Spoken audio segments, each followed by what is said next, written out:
Putting games are getting a good bit of exciting news after EVO. Now, Yes. did you watch EVO? No. Yeah, I intended to this year, but I completely forgot what time EVO was this year. I heard. So I wound up spending most of EVO day watching The Wire with my family. See, I spent most of EVO writing the script for a movie that I don't even want to make, but I have to. So Yeah. but yeah, I saw one EVO match. I saw Daigo against Maynard because it wasn't on stream, and Maynard put it on YouTube. I think I saw the last round of the last match of Street Fighter's finals. I saw the last round of the last match of quite a few finals because I follow Hi Fight on Twitter. Yeah. And man, I love that so many of the finals were mirror matches. Yeah. The fucking Marvel mirror match at the end was so great. Like, don't get me wrong, I'm glad that Morrigan didn't end up in there. Yeah. That would have been a whole nother issue. I like the Devil May Cry characters quite a bit, so I can't complain that much. It would have been a lot more embarrassing for Marvel vs. Capcom for it to be like, bring back Marvel vs. Capcom! Free MVC! And it's just Morrigan backdash Soul Fist, backdash Soul Fist, right? Yeah. It's probably petty. I mean, it definitely is petty. But the Street Fighter 6 finals, I was rooting for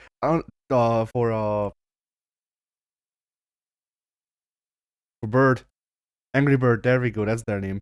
Yeah, I was rooting for Angry Bird just because Maynard was using Luke. That's it. That's all it takes. Well, I definitely saw a lot of jokes about JP is getting nerfed after this, because apparently a lot of people use JP in the tournament. But I also saw jokes about specifically when Menard got eliminated, something like that, them joking about Luke dodging nerfs as a result. Yeah, Luke's too busy being in Memphis. Yeah, I did hear about the Memphis reset, yes. But yeah. Which, the very final round of the very final match was actually Blanca versus Cammy, right? I'm not sure. I believe it was. But yeah, people are already calling for nerfs to Ken because nobody knows how to counter Jinrai. Now, as a Ken main, I can tell you the counter to Jinrai is block the first hit, jab. Toss that shit down immediately. I'm not like a Ken expert, but like crazy kicks don't strike me as super OP. Unless you're like really letting yourself get pressured, which I've certainly been guilty of in the past, but perhaps not so much anymore. But yeah, Ken, I mean, I don't know that I would say Ken is like super in a position of need of nerfs. I personally don't think there's really any specific character in Street Fighter 6 who strikes me as like nerf the shit out of this guy. No. There's I was gonna say, well, I have some things, but even those, like, those are like minor tweaks, like damage number scales or whatever, like, just small stuff, not like, okay, so this move does 80%, it needs to do 10. Like, I will keep bringing it up because the design eludes me. Yeah, it doesn't make sense to me. Manon, I think the medal system could be better done, because the way I put it to Pink, and the way that I feel really captures the problem that I have with Manon's design is just, if someone is playing Manon in a match, one of the two players is not having fun. Like, regardless of what happens in the match, one of the two players is not having fun. I entirely disagree. I entirely disagree when it comes to Manon. We've been having that argument pretty well since the game launched. But I do think there is something to be said for, there is a degree of, there's not really much reason to play Zangief when Manon's right there. I mean, not only that, but also, like, I think Manon's baseline should be better, and she shouldn't shoot up as much. Like, that's pretty much my thing of, like, Because if the Manon can get shit going, then they're not having fun because they can't actually fucking do moves. And if they get shit going, then the other guy loses in 2 touches. So I don't know. I think that if Manon had more of a regular toolkit, she'd be boring and just another grappler. Which Street Fighter's got a lot of grapplers, so it's not hard for Manon to get lost in the mix. I mean, I would argue that Manon's not that unique anyway. So The medal system is her uniqueness. I guess, like, once again, it's just, I get it, I guess, but at the same time, like, is it does this work the way does this really work the way that they want it to? Which, I mean, it hasn't been fucking changed, so probably, but still.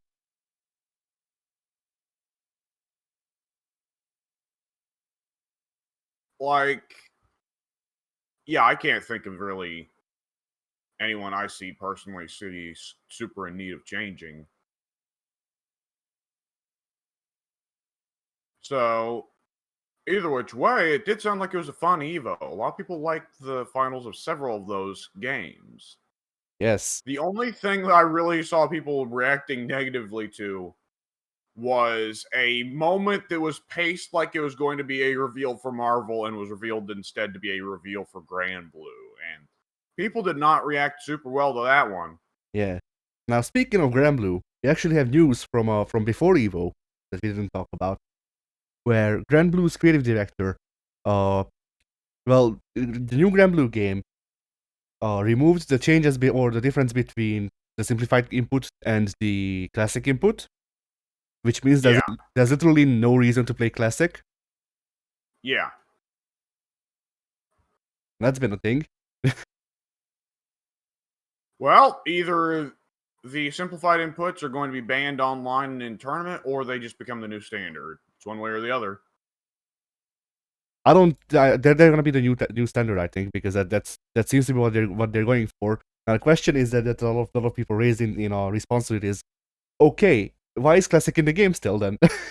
Like, if you want to push for the simplified input, then why? Like, I have seen some people argue that it's a bad decision. I personally, like, I would be the guy to say that, but at the same time, I don't actually care because it's Grand Blue. Yeah, neither of us were going to play it. I've played Grand Blue, but like it was fine. I don't need to care. Like that's the thing. Grand Blue is not an established IP. Grand Blue is not something that I have ties to already, with a different gameplay design. If the people who make Grand Blue go, okay, Grand Blue is now a platform fighter, I go, okay, Grand Blue is now a platform fighter, and then I just never fucking look at Grand Blue again. Like, yeah. But yeah.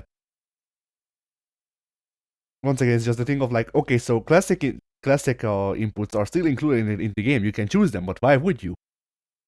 There's literally no reason to. And that's what mystifies some people. I imagine their plan was we are literally only leaving it there because people would bitch, but otherwise we want them gone because we think it still spooks off new players. Maybe. I don't know. Yeah. Literally it.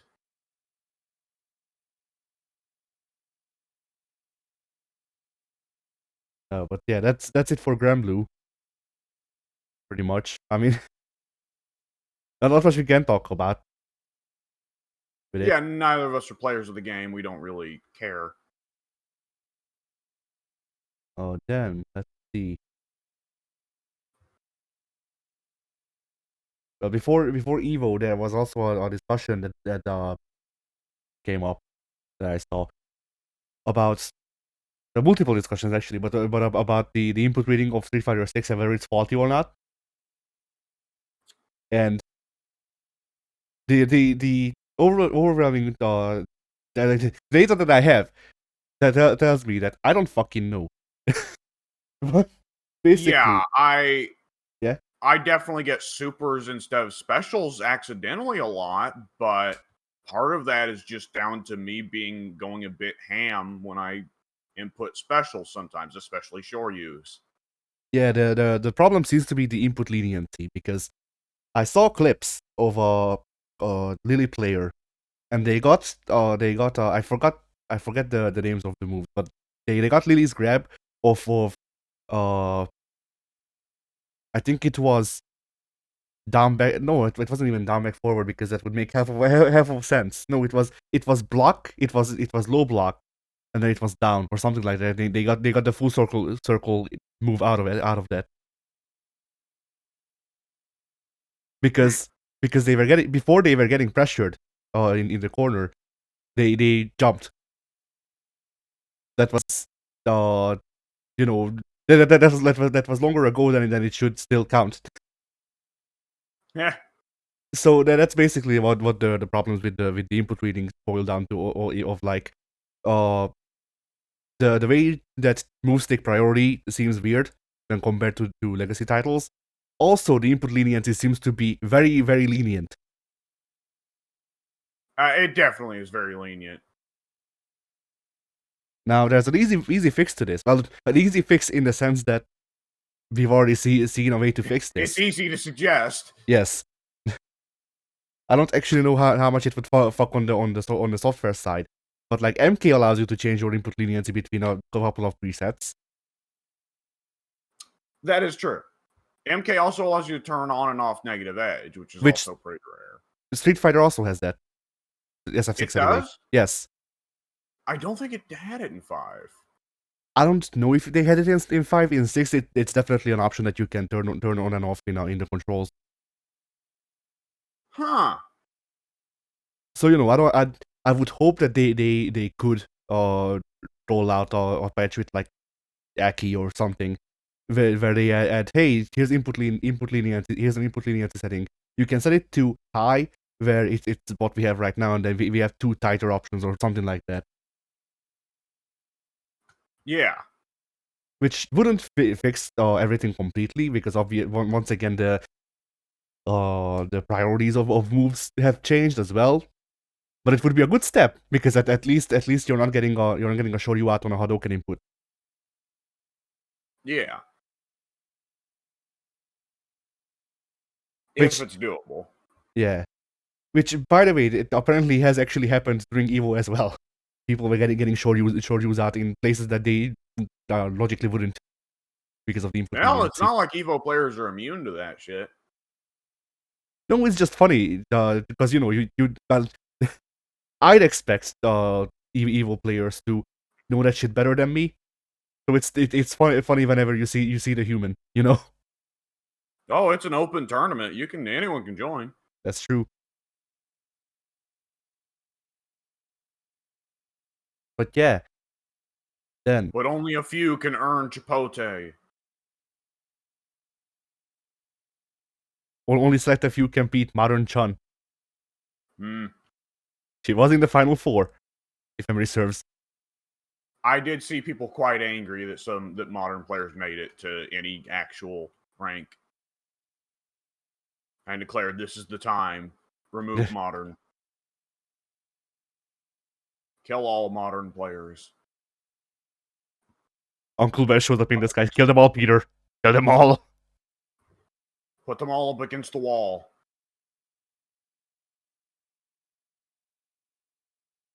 So yeah. King of Fighters announced Najd and Dual On for King of Fighters 15. Cool. Yes. Now we're waiting on Wasn't Najd DLC in the last game? No. Najd okay, I'm misremembering. Najd was on a team with Kukri and Sylvie, I think. In 14. Are you sure you're not thinking about 15? No, this is 15. Kukri was on it. Yeah. Kukri was not on the same team as Sylvie in 14, right? Oh no, you're right. Who was the third one? Because it was Kukri, it was Najd, and it was someone else. Might have been Banderas. No, Banderas was on specifically With Punch the Brazilian team. Yeah. With the boxer with the robot arm. Yeah. Who the fuck was the third team member then? It definitely was Najd and Kukri. I can't recall any of Kukri's teammates.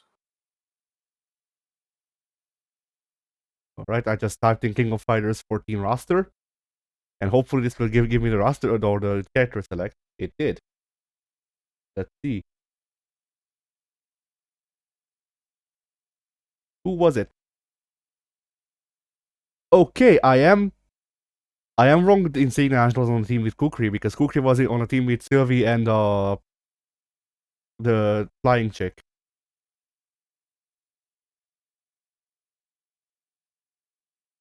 I don't remember a flying chick. She had this like Chinese theater outfit.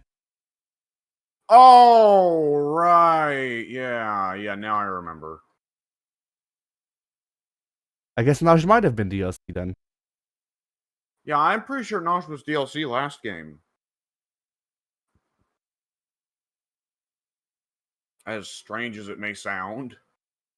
Yeah, well, they're DLC again, I guess. But there you fucking go. And then the last character is not yet revealed. It is most likely from the I'm post. thinking I'm going to be a not yet revealed main. Yeah. I mean, just going off of the silhouette, it's probably Hinako, I think her name was, from 2002. Oh, that would be a fun one. I always thought that was a cool character for them to never use her again. Yeah, the silhouette hints of either Yuri or Kula, who are both in the game. So Yeah. at least if I remember it right, but I might not. Either which way. Maybe it's Yuri Kula. Yeah, it's their fusion character. Yeah. What if Akuma threw ice balls? I don't know why I thought you were going to say, what if it's Akuma? like there's the silhouette. You should interpret everything I say as what if it's Akuma. I don't know. I just like the idea that they're gonna put out this fake silhouette, and then when they reveal Akuma, it's the who's that Pokemon meme? That's very it's the silhouette of someone else, but it's the picture of an entirely different character. Yeah, like just cram Akuma's face into the silhouette. Yeah, very lazily. Like I don't know why, but they're like them actually doing that. It's just really funny. Anyway, yeah. King of Fighters 13 is getting a new version. It is coming to Steam and PS4 with rollback. Yeah. Now, I knew there was a rollback open beta or whatever, a beta that they've been doing on the Steam version of 13. I was surprised to find out that they're bringing it to PS4 as well. Why would that be surprising? Because nobody does that. I don't have rollback in fucking Xrd. That is true. But SNK has always been built a little bit different. Yeah, true. Like SNK, there's a good chance they're handling this in-house, where Arxis just put a Western dev on it, right? And we're like, whatever, just do this. Something like that, I think.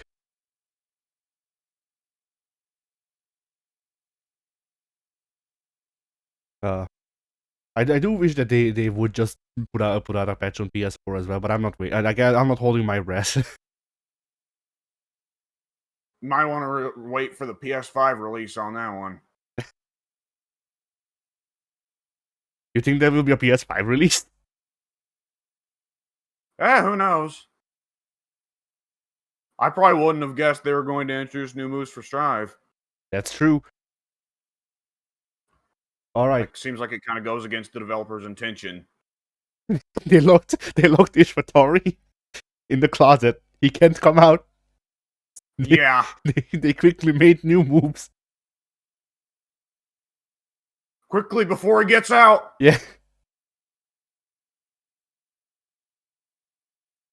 So yeah. Then we got the Garo 2 trailer.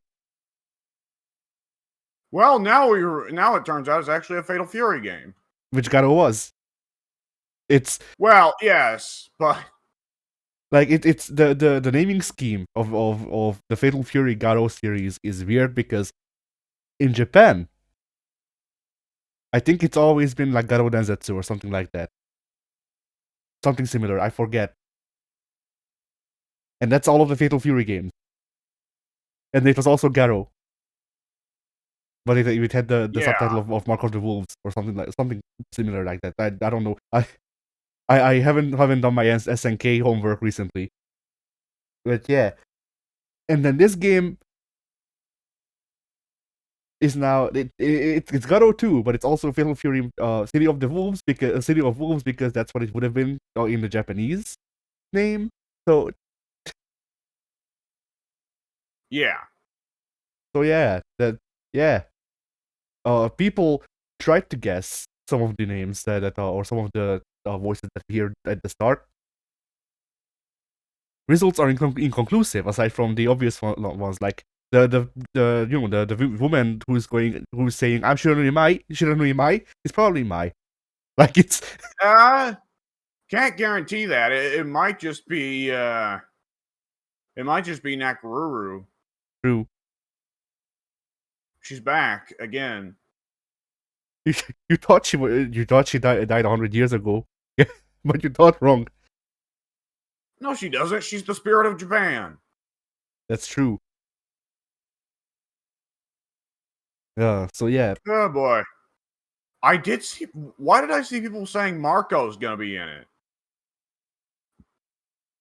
Probably another guess because all of the teasers that we have for characters is just the voices and people trying to place the voices and it's all different like super move names. Oh, well, they could probably guess off super move names. Yeah. But Well, yeah, Marco's a surprise then, because they pretty well forgot he existed ever since Fatal Fury stopped getting games. yeah, And the thing is, whoever is on the new Garo roster is going to be on KOF 16's roster. yes. I will say it's not. I initially when I saw the trailer, I thought it was just straight up the KOF 15 models for Terry and Rock. It is not. It's touched up versions. They're very close, but they're slightly different. Yeah, it's definitely similar skeletons. I wouldn't be shocked if they're using the same animations, but like Terry, like the fur on his coat is done entirely differently and much better. And you can tell his face is different. He's got a lot more of a pointy chin going on in the Garo costume. Did you notice that? No. Well, he sure as shit does. Either which way, yeah, that's cool that we actually got to see a little bit of gameplay footage. I was kind of expecting that to be a thing that they just confirmed it existed, then leave it alone for a while, you know? Yeah. Oh, Very cool. someone suggested the scariest thing though, because like before there's someone talking about ninjutsu, and I thought it was Andy because who would be the like roughly similar age sounding guy next to Mai talking about ninja shit. But someone suggested, what if it's Hokutomaru? And he grew up. Hokutomaru. Is that the little kid Yeah, they're from kids. Garo? Yeah. Whatever. Yeah. I can't see them aging him up. Me neither. I feel but like yeah, that's a character they want to keep as a kid character. I mean, I don't see them aging him up either. But at the same time, the idea of just do you remember like Sexy Choi from that fun game? I sure as shit don't. What the fuck is Sexy Choi? Like they just made him tall for no reason and called him like Sexy Choi or something like that. This I do not. This is not. I don't know. What? You've made this up. I'm looking it up because there was a cool Choi. That's what it was. Cool Choi. Yeah, I'm gonna send you a picture of him. But yeah, it was Choi. It was just Choi, but he was also tall. He was in 2000. Let me pull up the Discord window. Oh, I pull open the fucking Discord chat and I just get greeted with Quan Chi on the arcade cabinet. Yeah. God damn it. There you go.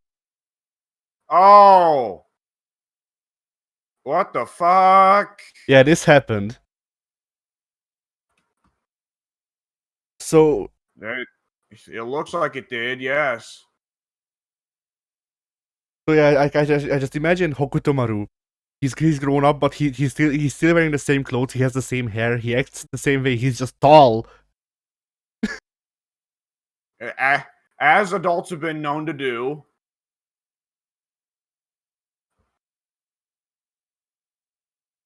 So yeah.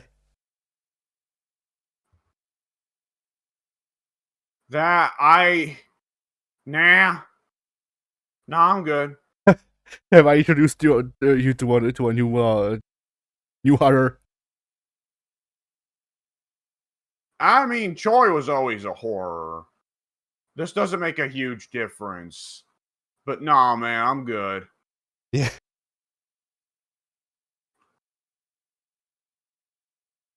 So yeah. KOF. Then, did you hear? The entire Tekken 8 roster leaked. I heard about that because I heard that on 4chan somebody dropped the 3 newcomers a while ago. And it just so happens that, yes, either he perfectly guessed that the first to be revealed of the newcomers will be a Peruvian chick named, what was it, Azucena? Azucena, I think. Azucena, who is something like obsessed that. with coffee, and that is her one character trait.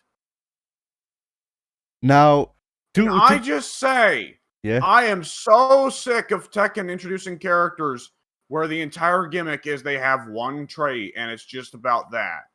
yeah. Here's Josie Rizal. She cries.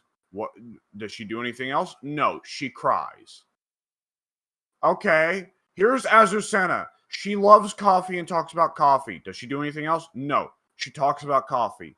During her super move, she talks about coffee. Her intro, coffee. Outro, coffee.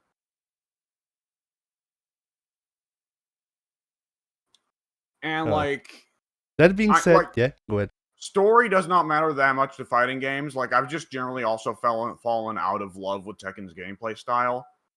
But the decision to make it where, I've said this before, part of why I've just kind of lost interest in Tekken is that they decided there are 6 characters that matter. Everyone else on this roster is a one-dimensional joke. Yeah. We've decided the new characters will be 0-dimensional jokes. Yeah. This is not actually a character. This is just LOL coffee. Yeah, I mean, when I saw the 4chan stuff, I said, no way that this is real, because why the fuck would they make a character that's just all coffee? Now, that being said, I saw her gameplay reveal. She actually looks really fun. I mean, look, there's a possibility you go through what I had to go through with Josie Rizal of, okay, I like the gameplay. Let's see if I can just force my way through this and enjoy this character anyway. And eventually reaching the point of, no, I can't. I mean, if no amount of fun gameplay can make up for the fact that I am playing a character who cries every time she wins a round. But Josie was a lot worse than her, because, like, as I say now, well, she advertises coffee, okay? You know, like, that's not as annoying as Josie crying after every round. No, there are very few things that are. But yeah, like, that I saw her gameplay, and like the thing that I think the thing that will turn me off of any character in Tekken 8 will be the general mechanics, the universal mechanics that are featured in Tekken 8. Yeah. At which point I can't really fault the characters, because it's not really a character problem now, is it? No. But yeah, I do have a picture of the roster that we have right now. It's low quality, but it's all we have. Oh, that JPEG was real? Yes, but from Now, from what we know now, this JPEG seems real. The One Piece seems real. Okay. Oh yeah, that's a stinky JPEG. Now, I don't know who I like better. Whatever the fuck they did to Lee Chaolan or Cody Rhodes. Oh boy. Yeah, that's Lee Chaolan. Yeah, is Cody Rhodes mixed with a Chinese mad scientist? No. I'm not talking about the guy next to Kazuya. That's Cody. No, the guy under Jin is Lee. As far as I can tell. Oh, Lee dyed his hair black? Yeah, I guess that's not a surprise. No, the guy next to Xiaoyu. Xiaoyu. Where the hell is Xiaoyu here? Oh, Left he's of the random select. Raiden. I see. Yeah, like Lee Chaolan is on like he's learning about memes in this game.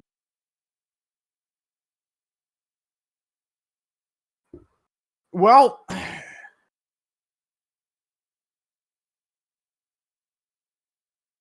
and yeah, the guy that's next to Kazuya, to Kazuya's right, that's Cody Rhodes. Everyone just kind of dubbed him Cody Rhodes. He's just gonna be Cody Rhodes. We don't know who he is.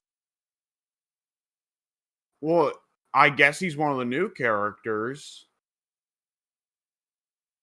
Because who else is there that's just explicitly not even vaguely recognized, right? Well, yeah, well, I see Azucena. Yeah, Azucena is right there, and then the character that's under Kazuya is Heihachi's bastard daughter.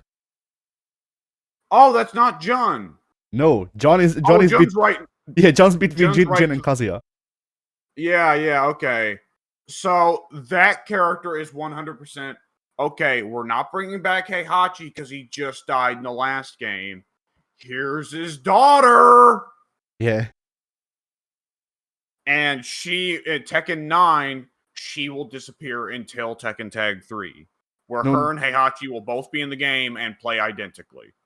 But Tekken Tag 3 will have a 3-layered tag system or whatever. Like it will have 6-man tags instead. So you can have a team of Jinpachi, Heihachi, and Heihachi's daughter. Yeah, you're playing fucking trios matches. Yeah. King's a big fan. I do like. All right, yeah, go ahead. I'm gonna mention this. There's one design that I do like out of Street Fighter 6, Tekken 8's new designs. I do still like Nina's new design. Everyone else here fucking hate it. See, I don't like Nina's new design either because, well, the picture that she has here is fine. That would work. The actual you design... don't like the cleavage exposing shirt. No, from what I remember, she has a jacket on top of a ball gown, and that doesn't work. Like you go with one or the other, you don't go with both. That's my problem. I also don't really like her new hair, but like it's once again like the hair goes with the jacket and the glasses. That's fine. It's really the gown. Like give her pants and a shirt, and she's fine. Or remove the jacket and the glasses and give her the gown, but then she's just more or less the her secondary outfit from Tekken 5, I think. Yeah. But yeah, all the other new designs, I feel like I remember seeing someone's new design and going, "Hey, I don't actually hate that," but I don't remember who it was, so I can tell you, Lee. I look forward to seeing Lee just to know what the fuck's going on in that picture. Where is Steve Fox? I'm sure he's on this picture. I just can't find him. He's not a character they'd skip. Yeah. I think Steve is next to Leroy and Lars. Let me check that shit again. Yeah, that's Steve. Okay, yeah. So Steve is still rocking his Tekken 5 default outfit, which is fine because that's the one I like. But Shahid is still there, which is kind of surprising to me. Yeah, Shaheen is still on the roster. To everyone's surprise. Like Tekken, you gotta give him credit. Tekken's not one of those ones that will go, "Oh, this new character doesn't work. Fuck it, torch him." No, Tekken commits. Yeah. The new design out of these pictures that I think works the best. Well, from what we can actually tell without seeing the full design, is Yoshi. I mean, Yoshi's the one that even if they give him a weird fuck up costume, it's still just Yoshi, right? I don't know. There are plenty of Yoshi designs that I haven't liked. I can't. I don't Squid even. Yoshi. Yeah, Squid Yoshi. What was Squid Yoshi 7? That was 7, yes. Yeah, Squid Yoshi sucked. And then his 6 design I also wasn't a big fan of, but it was still better than Squid Yoshi. Yeah. But yeah, Raven. They also brought back Wesley Snipes Raven, and it's it, it it's Raven but worse. I mean, the design is the same, but the moveset, I don't remember if Master Raven had the whole Shadow Clone stuff, but Raven sure as fuck does. Like the worst thing that ever happened to Tekken is Noctis loses Kaden. I mean, what's the famous goofy comparison of the Tekken and Guilty Gear rosters, right? Where Guilty Gear has this character, Metallica Mega Death Queen, and he's got this horribly over-designed appearance, and the round intro is he who fights hardest hungers last. Wouldn't you agree? Special moves: quarter circle forward punch, Mega Death Nuke Bomb, quarter circle forward, quarter circle back. Don't stop me now. Quarter circle forward kick. Call of Cthulhu or whatever. Then the Tekken character, Jimmy. It's a guy wearing like a nice dress shirt and dress pants. Intro quote: I'm gonna kick your ass. Moves: forward punch, spinning punch, forward 1+2, double punch, down forward, back, down forward, back forward, 1+2 + 3. Super Mega Death Laser. Why does this character have this? Yeah. But that's his entire kit now. Like the stuff that he used to be able to do tricks is what I can call it. Like he used to be able to do flips to extend his combos, and that was fine because he's a ninja. He does that shit. Now he has those same setups for combos, but instead of doing flips, he just summons a shadow clone. Fuck you. I mean, I think I've said several times over several FGAs, I just have no interest in Tekken 8. And Yeah. it's for a wide variety of reasons, among them being that Tekken has lost its core soul to me of a game that's built around being kind of martial artsy, Yeah. Like the closest out of the fighting games at trying to imitate a martial arts movie. And like, by all means, they can't take away the old Tekkens. Like Tekken Tag 2, Tekken 5, they're both right there. So I'm not mad. I just don't care. Right? I mean, in a sense, you could argue that they can take away those games because they're not really, readily available to most people. Motherfucker, I can look over at my game shelf right now. I have a copy of Tekken Tag 2 sitting on my shelf. They can't take that away. They can choose not to produce new copies of it, but that's not taking it out of my hands. What do you put the disc in to make it run? An Xbox 360, which I am also looking at just underneath my desk. See, like I don't have those options. Right, but just because they haven't given you those options doesn't mean they're saying fuck you don't. Like, Yeah, by all yeah. means, you can at the end of the day make the decision that not being given something means you're having it taken away from you, and you can go through life living it that way, but I'm not going to agree. By all means, go ahead and do it. Plenty of people do think that if you don't give somebody something, then you're taking it away from them. But nonetheless, I mean, I think the difference is that, like, if you never like, how can I put it? Theories. Honestly, that's kind of what it boils down to. yes, that old argument that we had 8 million times about Assassin's Creed. Yeah. Of I say if the franchise changes direction, they're not taking anything from you because the old games still exist. You say they're taking the hypothetical new games away from me. Yeah.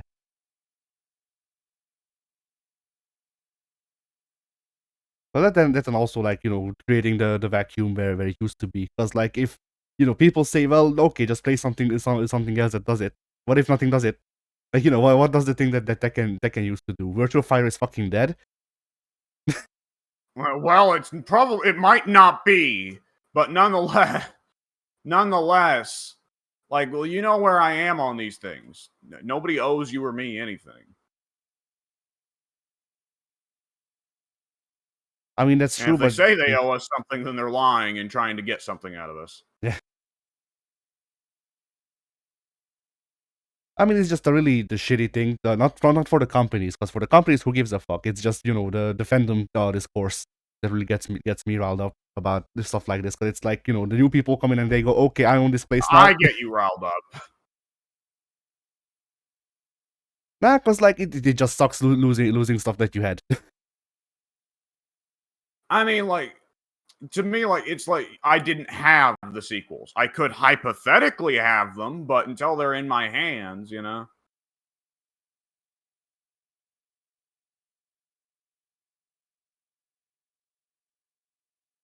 I get that.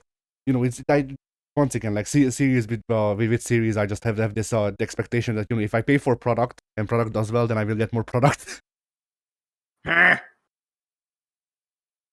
Well, part of that also is like, does product do well, right? Because sometimes you buy in on a game and it's really fucking good, but then nobody else does, and it's like, well, I did invest here hoping to get a sequel, but nobody else did, so fuck me, I guess. Yeah, that's why I said if product does well, like I did specifically say that. Yeah, I'm just saying, like, there's a million scenarios that can go down there that mean you don't get it. I don't know. Like, by all means, if you want to buy in on something on the possibility of getting something else in the future, like, by all means, I've done that before. There's been a few games where I bought in and it's been like, well, I'm actually not super interested in what this game is now. I just want something that will lead to in the future. For instance, if I ever pick up a copy of Sons of the Forest, I'm not terribly interested in Sons of the Forest right now because it's really just the forest on a like smaller map. Well, no, not a smaller map, but to my understanding, it is the forest with a weaker plot, and they added a couple items via the 3D printer. If I bought in right now, which I probably will at some point when the game goes on somewhat of a lighter sale, I would be buying in because the original forest started out pretty weak, and over time they added loads of content, and I would expect Sons of the Forest to do the same. At the same time, that's, when you buy in on early access, and I know this is another thing where you and I disagree, and I'm probably going to say something that makes me look like an asshole, but buyer beware. It's part of the deal when it comes to early access gigs or buying in on a franchise expecting sequels. I was gonna say something, but I fucking forgot what.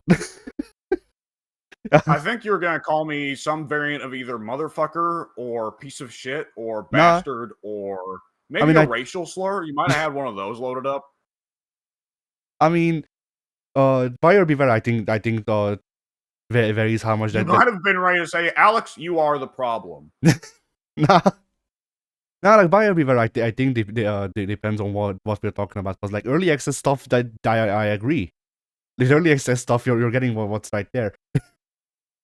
Yeah. And that's explicit. They are like, hey, this shit isn't finished. Now the probably problem here is when they don't go, hey, this shit isn't finished, and then they just put it out.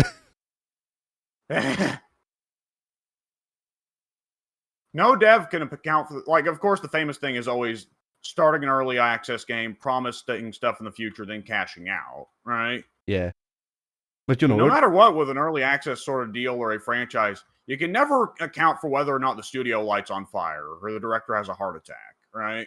Yeah. But yeah, like with early access stuff, weirdly enough, I have I not could been. explode tomorrow. Yeah. I probably won't, but it could happen. Any investments I make now are on the assumption I will not explode tomorrow.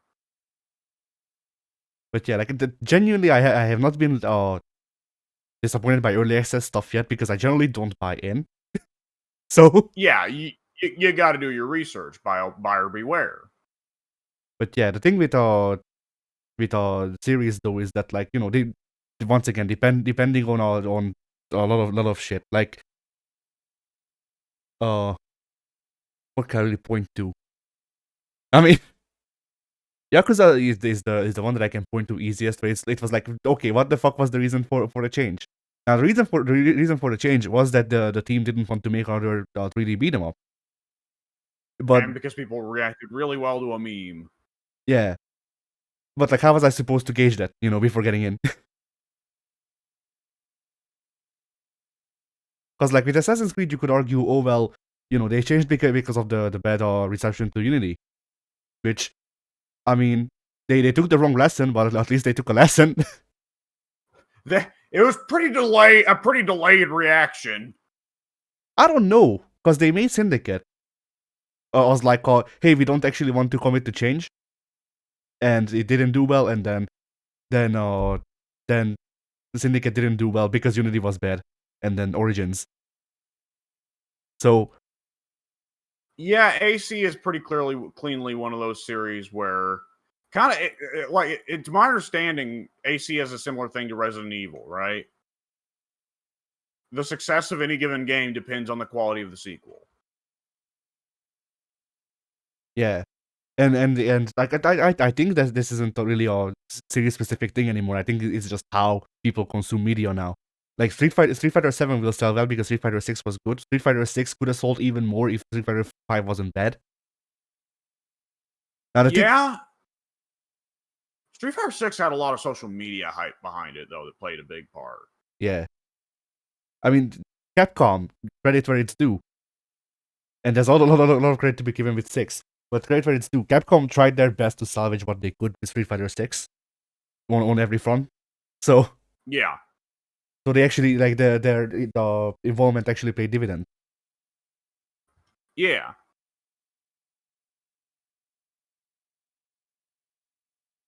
But yeah, what was I gonna say? Because there was something I was gonna say while you were talking about the early access stuff and all that.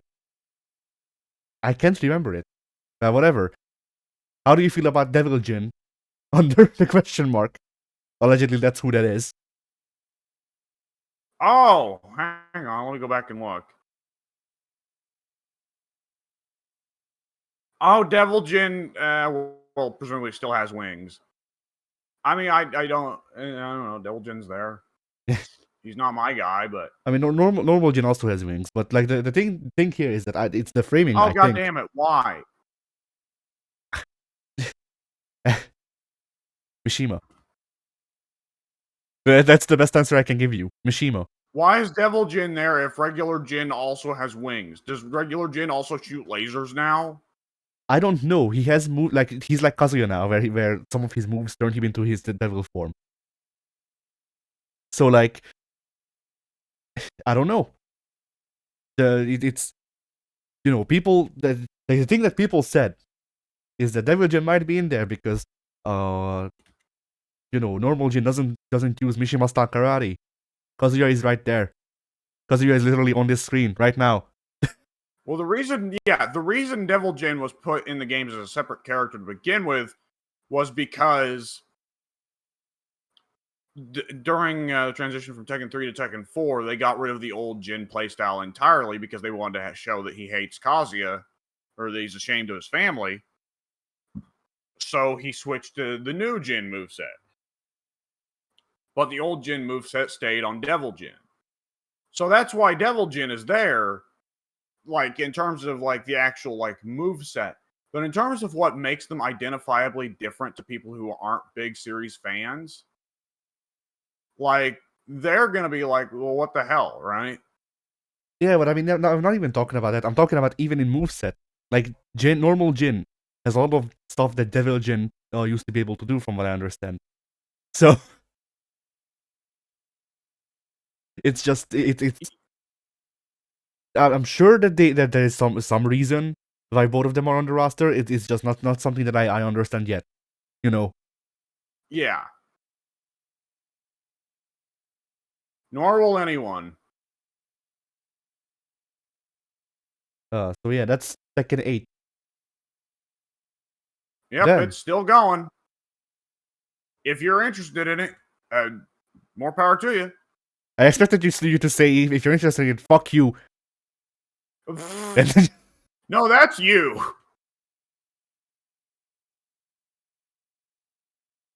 But nonetheless, Mortal Kombat 12. yes, there was the cool trailer. So you and I disagree on the reptiles. We've said this before the podcast. We don't. We don't. That's the thing. We don't disagree on reptile. I just have I'm more specific about it than you are. But we don't necessarily disagree. I was under the impression that I liked the new that you didn't like the new reptile. That depends on your definition. Because I don't really like the new fucking like the actual reptile design, but whatever. I could live with it. The real thing that breaks the thing for me is how he switches between the forms. If they committed to one or the other, I'd be fine. And I've said this previously, that like one of the biggest things that I hate about some of Reptile's designs throughout the games is how they don't seem to want to commit to one or the other. He's always this weird ass fucking mix where like he's basically. Do you remember the Shaolin monks design for Reptile? Yes. That's my problem. I hate that design. I think it's like the worst mix of the two. I don't mind his other design that was in like I think that the Alliance, where he was just a reptile man with ninja clothes. I was fine with that. I don't mind his classic design where he's an actual ninja man. No, that's fine. It's when they seem to want to have their cake and eat it too with reptile, where it's like, oh, but he's a reptile man, but he's also a ninja. And he's like, you know, that's the stuff that I don't like. Yeah, I remember there being a disagreement about that. I mean, that's always been a thing for Reptile down the years. Is that while there are some people who are fine with a happy medium, which where I've always been, but there's also most people are either distinctively I want Reptile to be a human or I want Reptile to be a lizard. And this is their attempt, I guess, at finally striking some degree of happiness between both of them. But you want one or either side to just be completely purged, burned, gone from canon, correct? No, I just want want Reptile to use one skin instead of having a shitty medium. Like, you know, have one good look for the thing that they're trying to go for instead of switching between the two, or having whatever. What the fuck about was in the old? Yeah. What about in the old games when he was just human, but he'd take the mask off and he was a lizard underneath? I was fine with that. How is that different from what we're getting now? Because then the face was a mask. He wasn't switching in and out of it, morphing. Correct me if I'm wrong. He took the mask off every single time he spit. He did the acid spit, right? I don't think so. I don't remember. I thought he did, at least in MK2. He definitely didn't in MK2. He might have been in MK3. MK3 was pretty different. But I don't remember MK3. Like, I don't remember well enough if they still use the same or you know, a similar take to MK2, or if they had him like pull his mask off first. Yeah. But really, I think the thing that makes me dislike it the most is how there's such a difference between the skeletons. Is the best way I can put it, between the two. Why would that be an issue? It just looks and I want to call it uncanny valley, but that's not the right term. But it just looks wrong. Like it looks like one of those memes where they slide their finger on the phone and it changes into a completely different picture.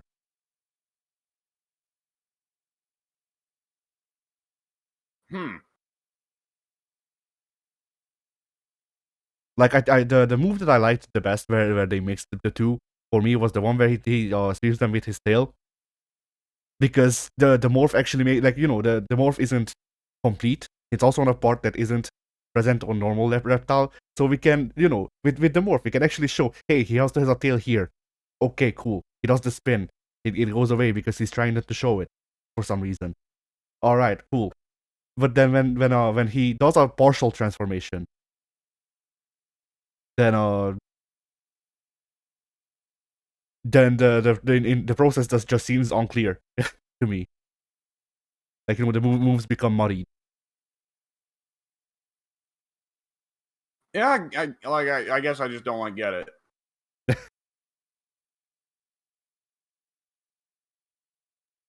And then once again, to me, it just seems like cheaping out, which it makes no sense because it took them more money to go with this implementation. But I would have just preferred either a lizard man or a ninja. Like, I'd be fine with either extreme, just not the middle. Yeah,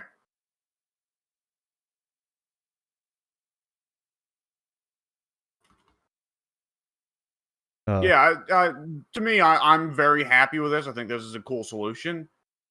I do think it's a bit funny that the lizard form has gone fully like freak. Like, the lizard form Reptile has is not even like, it doesn't even look like Deadly Alliance Reptile, which is where he's the most freaky and fucked up. Right? Yeah, no. Like, reptile's reptile form is feral. Like, this reptile is Spider-Man villain the lizard. Yes. I'm expecting Spider-Man to go chasing after Reptile now, going, Dr. Connors! I mean, NetherRealm are working on that Marvel game. for you right here. I took it off of Havoc. He said it was cool.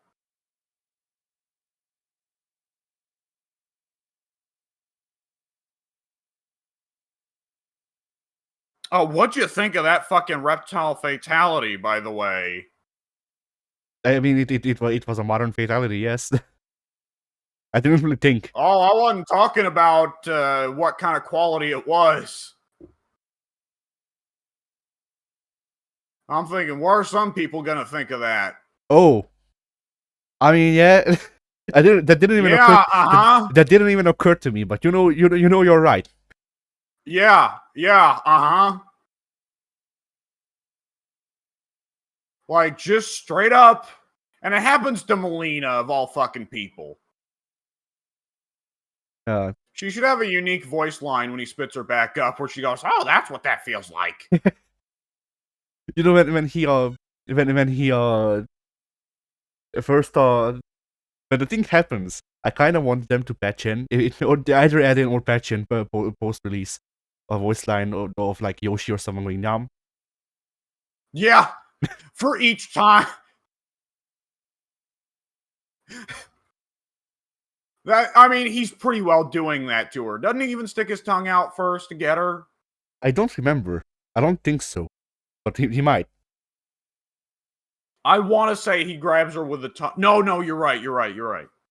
It's he grabs her with the tongue in the old fatality. No.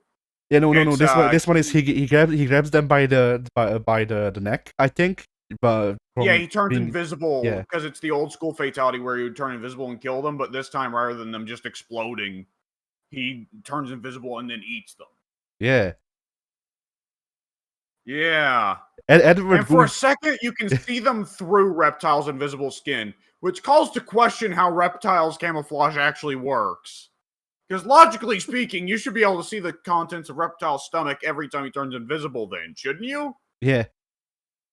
Look, like, I figured it was just like, okay, it's like a regular chameleon where he just like the color of his skin changes to match his surroundings. Evidently not. No, he just becomes translucent. Like, I guess it makes sense that it's actually like, no, fuck you. The chameleon skin thing has nothing to do with it. He's just magic. Yeah. But yeah, yeah, that follows. I guess if they're talking around it so long, we just need to say that. Ed Boon says war is cool. Oh god, yeah. We should. How many characters? I mean, we should have known when he made a character whose name was Devora. Yeah, but she's the only ones that doesn't. But did you ever look at the Mortal Kombat X concept art? No. So in the concept art, they show the reason D'Vorah has those lines on her cheeks. She used to, in the original design, have an unhinging jaw. Ah.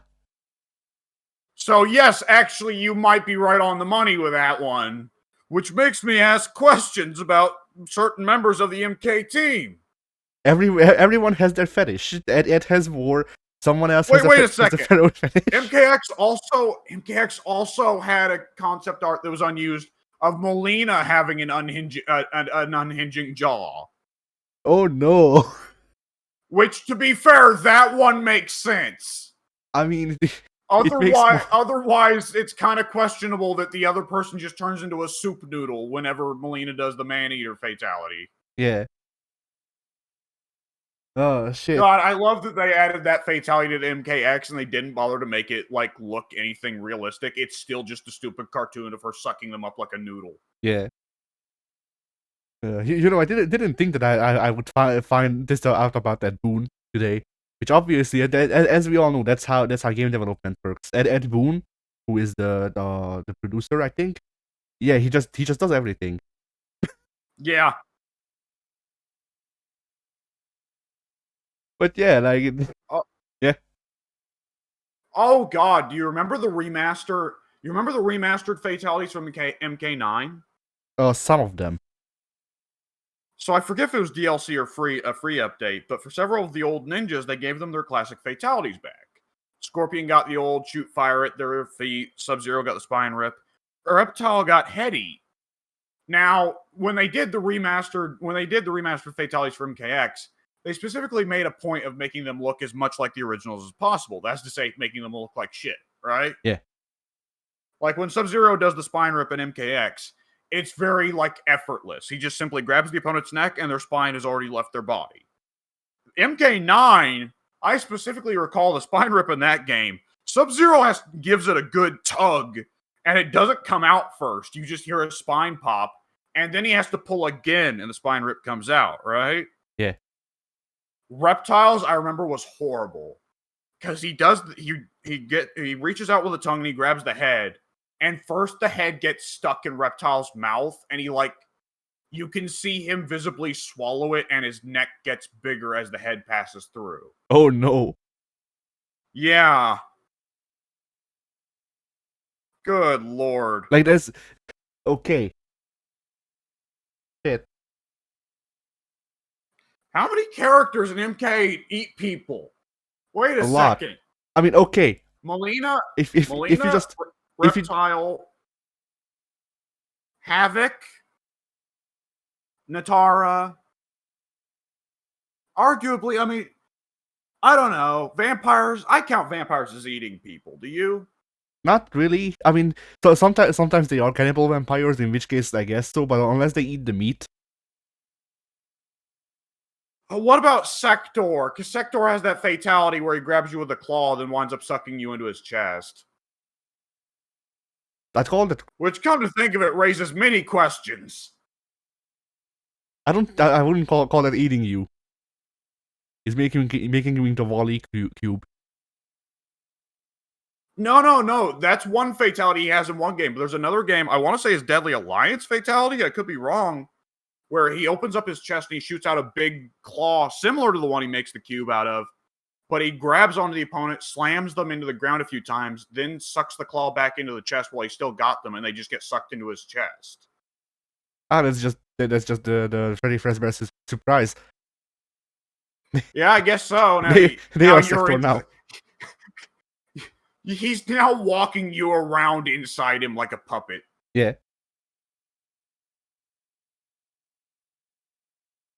There's still something horrible about that. That kind of reminds me of Liu Kang's fatality he got in Deception, where he swaps heads with you.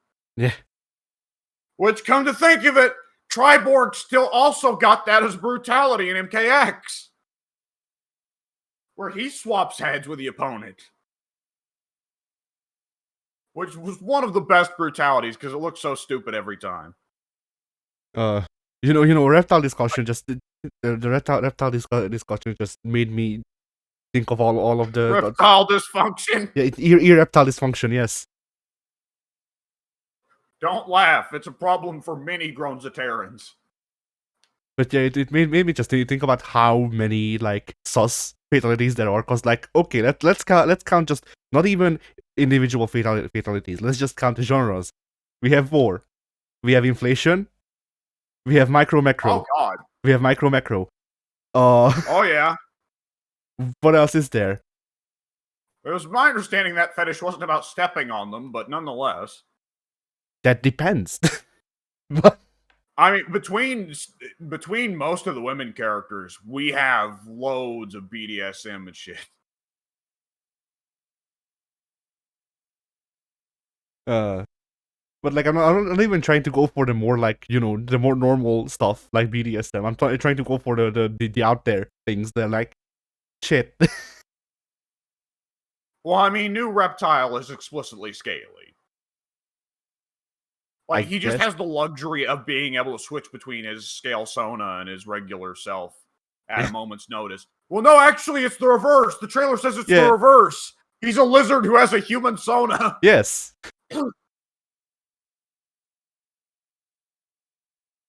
That's great. If I were a human, I'd be hot. Says Reptile. Yeah. Like, what is the lizard equivalent for a human ooh-wooing? Awooga. Awooga. Yeah. Oh, fuck. Shout out to we finally have a timeline where Reptile has the Zaterans back after working at it for so long. And in this timeline, all the other Zaterans hate Reptile and think he's a freak. Yeah. Fucking MK jobbers. Even when they win, they gotta lose a little bit. Reptile rings up Liu Kang. He goes, the lizard position didn't work. Yeah. Yeah. Fuck. It's right there, but I can't get it. I can't. It sucks. And Liu Kang is there like, I now understand why Raiden went dark. Raiden won't answer my calls.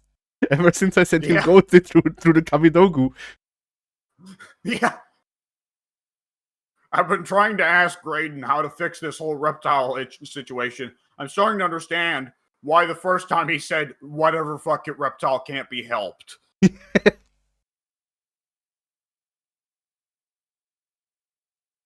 There was one thing about Reptile's design that really pissed me off, though. What's that? Reptile is a ninja. Ermac is not. Yeah, that sticks out pretty bad. Like, that's... Because Ermac's at his least ninja in this game. Yeah. Like, Ermac isn't quite at his least ninja because he had an alternate outfit in one of the games. I think it was X, where he was just a straight up mummy. I mean, he's lost all face coverings. Mummy Ermac didn't have any face coverings either. Oh, you're right. They did have an Ermac with no face mask outfit in X. I forgot about that. Then it sucked. I hated it. And I still hate it. The idea of an Ermac with no face coverings as an alternate outfit, I think, works. Just for, like, the funsies. But having his main costume, he's not got his face covered up, is such a weird choice. And it's a strange thing to think about, because, like, MK11, all the DLC characters still came with alternate costumes. MK12, we don't know how the costume system works, or even if there are going to be alternate costumes for the DLCs. Yeah. And then, like, people, when Ermac was shown up first, people were like, well, obviously they're gonna have this classic outfit. Which, like, they had his classic outfit in 9? That's it. Yeah. Yeah, that one. Well, that is a very classic outfit in that one. Yeah, I mean, like before he even existed, classic outfit. Yes, I believe. Well, Yeah. like the closest Oh, thing. right. They gave him an MK2 costume, didn't they? Yes, yes, they did. And didn't Scarlet get both an MK2 and MK3 costume? I think so. Wait, no, I'm wrong. I'm wrong. I just remembered. In MKX, Ermac had his UMK3 outfit. It looked like shit on him because he flew for some reason, but he did have it. Yeah, I remember that. Like how strange it looked having a classic Ermac design with that MKX Ermac, whose whole gimmick is "I fly now." You know, you know what they should have done in MK9 with those free ninja costumes, or actually, I think fewer DLC, but a few for free. But you know what they should have done? What? They should have given Noob MK2 and MK3 costumes. The MK2 costume is, classic MK2 ninja, but, he's Noob, so it's all black. MK3 should have been, the MK3 skin for Noob should have just been a black recoloring of Kano. Yes. I thought you were gonna say, and I was gonna agree to that too. So imagine they go, okay, we're gonna give you all of the classic ninja outfits, and then literally everyone on the on the cast gets a classic ninja outfit. Yeah. I mean, Let's see. Cassie and Jackie have got classic ninja outfits for some reason. Because Army is the new ninja. Yeah, God, I hope we're as out you of have been known to say. yeah. God, I hope we're out of the Army era. The Army era never ends. It is humanity's true face. It is how you know that Ed Boon is truly American. Yeah, otherwise we weren't sure. He might be British in disguise. He's done a very good job hiding it down the years, but no more. So yeah, then Underwrite Invert 2 Cis Celeste came out, or not? It didn't come out. It got announced. Yeah. It looks like Undernight Invert 1. I'm happy. that is exactly what I expected. It is exactly not what I expected. Oh, you were expecting them to take the strive route of like, well, now the characters have half the moveset and half the moves, right? Yeah. We also okay. had, well, we also French Bread isn't Red Team.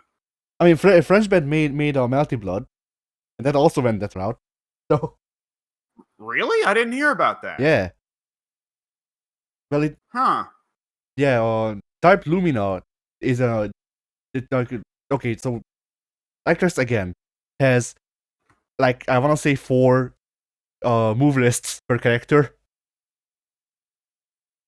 Okay, well, that's curious. Yeah. So for Type Lumina, they made it so you have to. Like, I don't know if this was on launch. You can do it now, but from the way people talked, it might not have been in at launch. But you have to turn off auto combos for one. Oh, Which interesting. yeah. Once again, you can turn it off now. From the way people were talking around release time, it might not have been an option. In which case, you just have auto combos. Fuck you. But yeah, then Good to know. Then there's also what you call it? Yeah. So the moon system was how they made it so every character had like 3 or 4 move sets. I don't know how the moon system worked exactly. I played this game. I don't know how the move system works or the moon system works. But yeah, it was big variety between versions of a character, more or less. It was grooves. Now that's gone. And that means that some moves got left behind, which makes sense, but is like altogether it was still altogether the move from Actress again to Type Lumina was similar to Strive, just not as hard, I don't think. Yeah. So yeah, I expected French bet since they're working on the Roxas to either just make Uni 2 also be simplified or be forced to make Uni more simplified by Roxas for money. But Yeah. yeah, like Uni 2 is more of Uni 1, and you'd be surprised to find out how fine I am with that. I will buy it. Yeah. I mean, Uni 1 was good. It's just it lacked a bit for content to keep the player going. Yes. I don't expect Uni 2 to have a lot more content. They are apparently closing down the story, but they're adding 3 more characters, and one of them is Evil Gordeau, so... Yeah. Which, like, the character isn't actually Evil Gordeau, I don't think, but they look 90% like Gordeau. Just wearing black. So, until I see gameplay footage, I'm just gonna keep calling them Evil Gordeau. Hang on, did you just say he must be evil because he's black? No, because he's wearing black. Oh, wearing black. Oh, I thought you said very black. I was No. confused there. Like, what the fuck, Addy? Which, don't get me wrong, I know, Japan. But nonetheless. Yeah, no, it's just... It's the same, like, if memory serves, the character is wearing the same sort of trench coat that Gordo is, but it's black by default instead of being one of the color switches. So, like... Yeah. Yeah, I look forward to seeing more of the game. The systems, like, they said that there would be more systems. They didn't show off more systems. I'm you know, I don't know if there's gonna be a lot of changes.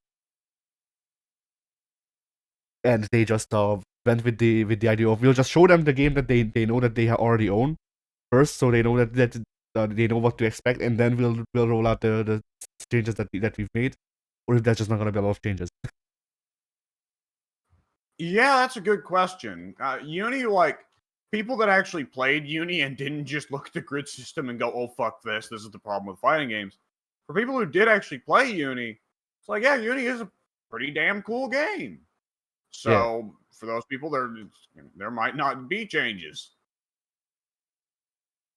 I mean, honestly, the biggest giveaway for me that they didn't change a lot was that one of the things they showed off was the grid system.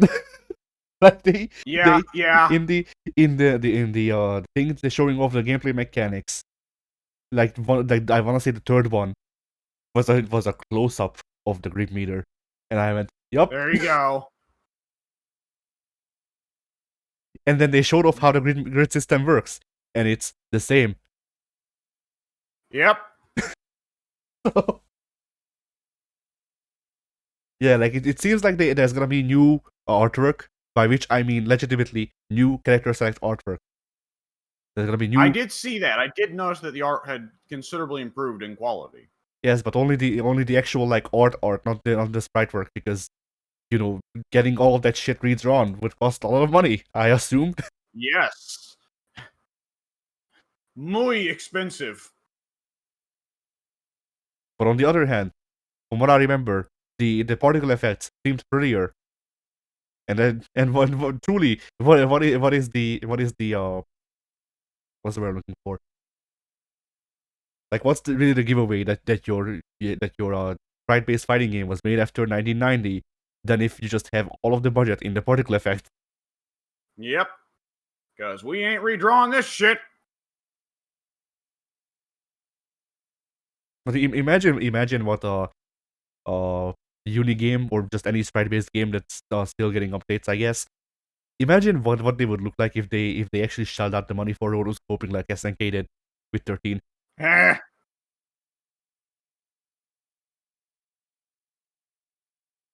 Like, I don't actually know. It would probably still end up looking something similar to was it Art of Fighting 3 that we played? Where they rotoscoped the characters and people say it feels like shit, but it was actually fine. Yeah, I believe it was Art of Fighting 3 that had the rotoscope. Yes, it was. Yes. Yeah, like I expect it would be something similar to that. Yeah. All right. Then, AKI, Aki. We still don't know how you're supposed to pronounce her name. They won't tell us. They, It won't be until the character drops. not even then. Like, she's the only character who doesn't get announced, just so you won't know. Her announcement is the sound of a knife coming out, being pulled out of a body. Yeah.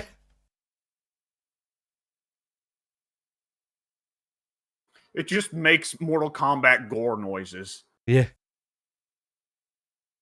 So yeah, she got teased. We didn't get gameplay, so we don't know if she's bird yet or not. You want her to be so badly, though. Yeah. Because I mean, look, the Fong without bird is just boring. Yeah. Because like he's just an asshole's owner. Yeah.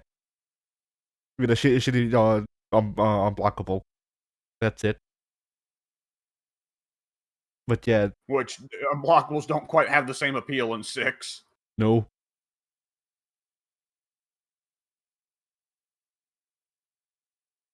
But yeah, she got shown off in the comic that was at EVO. I saw a couple of panels, so not too much. And also once again this teaser. She seems more psychotic than Fong, but also Fong, like, she acts towards Fong like Fong did Dyson, so she might still be a bit wacky. That would make sense. Apparently people's immediate reaction to Deki was, I can fix her. Well, I see, that's a funny thing. The immediate reaction was not, I'm gonna stick my dick in crazy. The immediate reaction was other people going, oh man, there's gonna be people who want to stick their dick in crazy. Get your memes ready now. And I've not actually seen the people that want to stick their dick in crazy. Yeah. Like, it's been people anticipating a Jury or Melina reaction.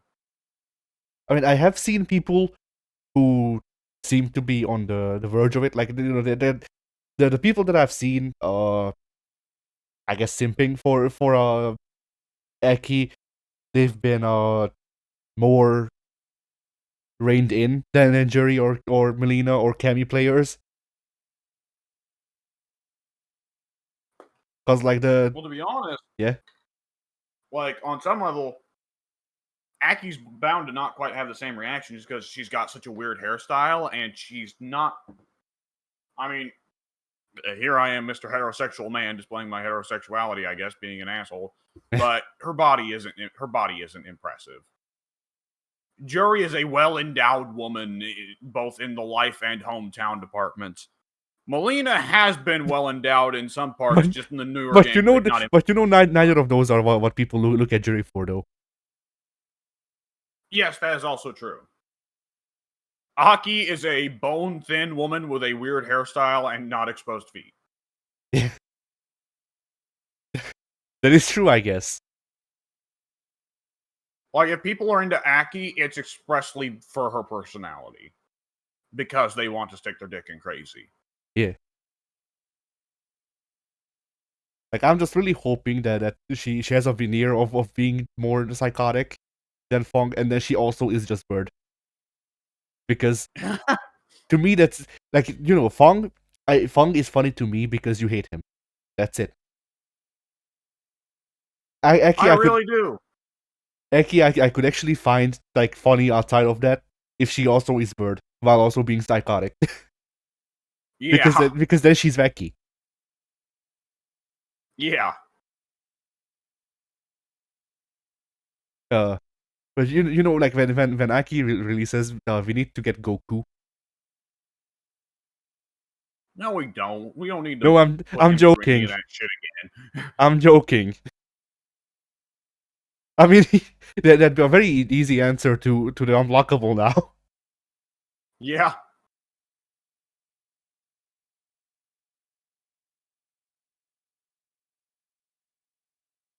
That is a. Yeah, I guess I don't know. It's gonna be interesting though, because Fong was not a character I ever really paid attention to in 5.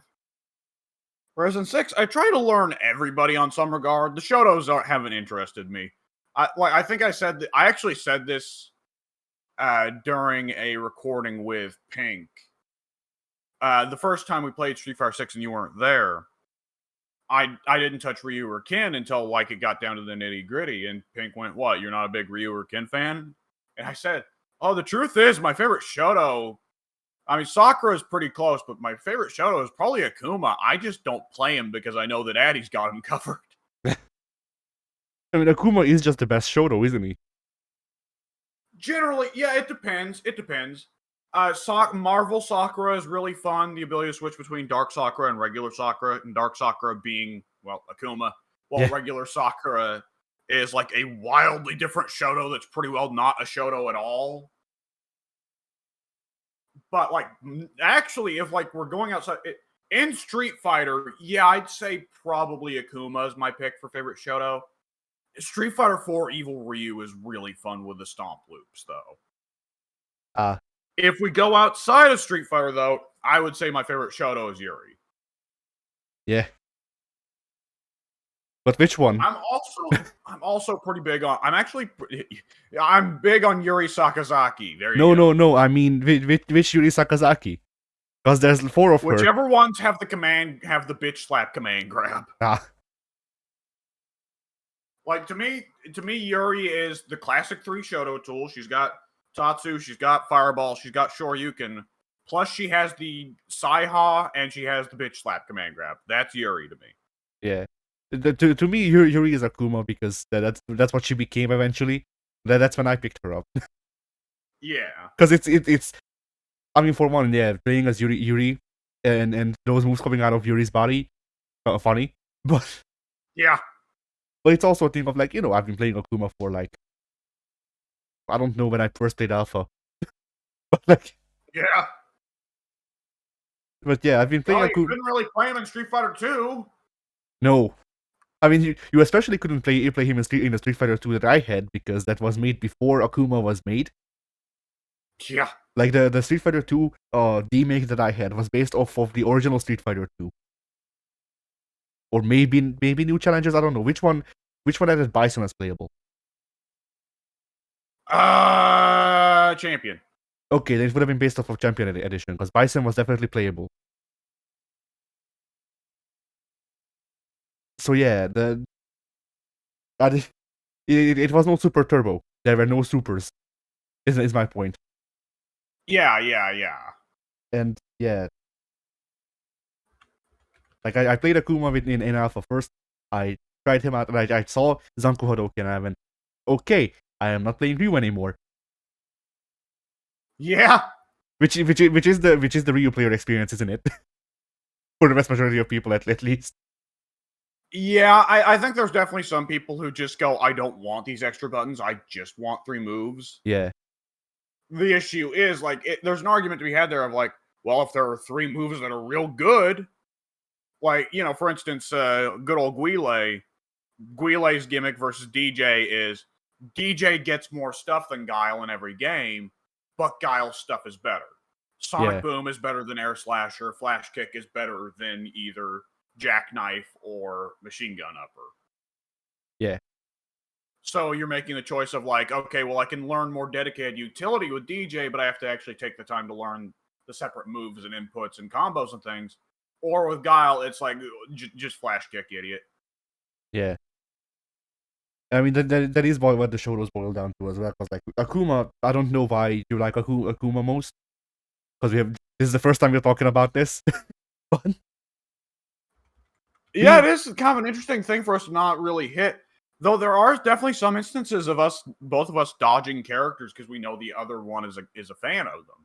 Yeah. The truth be told, I'd play Johnny a lot more in Guilty Gear if you weren't a fan of him. I like Johnny a lot. I just don't touch him because I know he's your boy. Yeah, similarly. Like, are you the same as Slayer? I'm curious. Yes. I used to there we go. That's what I was wondering, because Slayer does seem like he would appeal to you if I wasn't playing him. Yeah, when I first played XX, I think it was XX, one version of it. I don't remember. I still haven't found the first Guilty Gear I played because I remember the roster select, or whatever the character select, but never found it online. Either which way, yeah, the characters I played the most, in whichever Guilty Gear I first played were Chip, Viken, Slayer, and Johnny. So Yeah. like, hang on, give me just a second. Yeah. Mike's also now just suddenly hitting me up, so I gotta respond to him real quick. But yeah, so like I just used it in Guilty Gear. I mostly use the characters that I used when I first played Guilty Gear. Aside from Slayer, because you play Slayer, so yeah. Slayer. I want to say Slayer was the very first Guilty Gear character I tried, way back in Mugen, because he was the one that's like, it's a vampire wearing a cool suit. How am I not going to play this guy, right? Yeah. My story with Johnny is funny because it's the same way that I pick. So like, I have two ways to determine a main. Either A, I look at them and I go, this design is cool, I'm gonna play that character. Or two, someone else, including the AI, beats my ass in a really stylish way, and I go, okay, I'm gonna check that shit out. And sometimes I just get stuck with that character. Johnny, I guess I didn't set the difficulty right when I was playing Guilty Gear. Johnny started doing dust loops on me. And that's why I play Johnny now.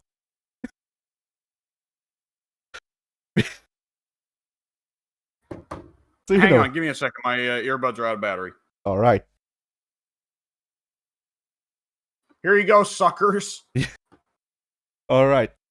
I restart or whatever. I unpaused the recording. So, where were we? Yeah. Akuma. I like Akuma the most, and I've said this multiple times. I'm pretty sure, but I like Akuma most out of the Street Fighter Shotos because he's the most versatile. Like he has the most moves. He has the most moves that can do the most. Yeah. And like, they removed some of that stuff recently, I guess. Technically, the one I miss the most is just neutral air Zanku, because the back air, I don't really care for back air Zanku. I used it a couple of times, but it wasn't really a big part of my game plan. Back air is one of those things that's like, it doesn't make a difference to me, but the move apparently has to go because someone else is using it incorrectly. Yeah, so like I'm fine with back air Zanku being gone. I wish that they wouldn't take out neutral with it as well. Yeah, I've always personally, like, neutral air doesn't seem like it'd make a big difference to me. Like, there's a little bit of a keep away element there, but I don't know, it seems like it's got a solid answer. Forward air Zanku never made sense to me, because it's like, well, at that point, why not just go with a regular fucking kick?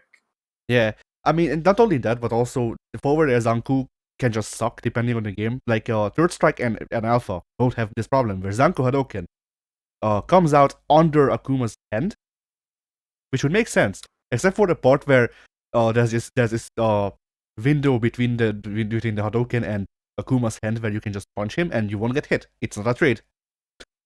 Yeah. So, not to mention that the movement of the Hadoken in depending on the game can be slow enough that throwing out a Zanku is just the worst option. Going forward anyway. Like backward, it's fine. Like you can count with the timing if you do it neutral backward. But going forwards, you will fall faster like before the Hadoken. But you can't. Well, it's also falling in a trajectory where you can't set up on unblockable. So why are you using it anyway? Like to begin with, Yep.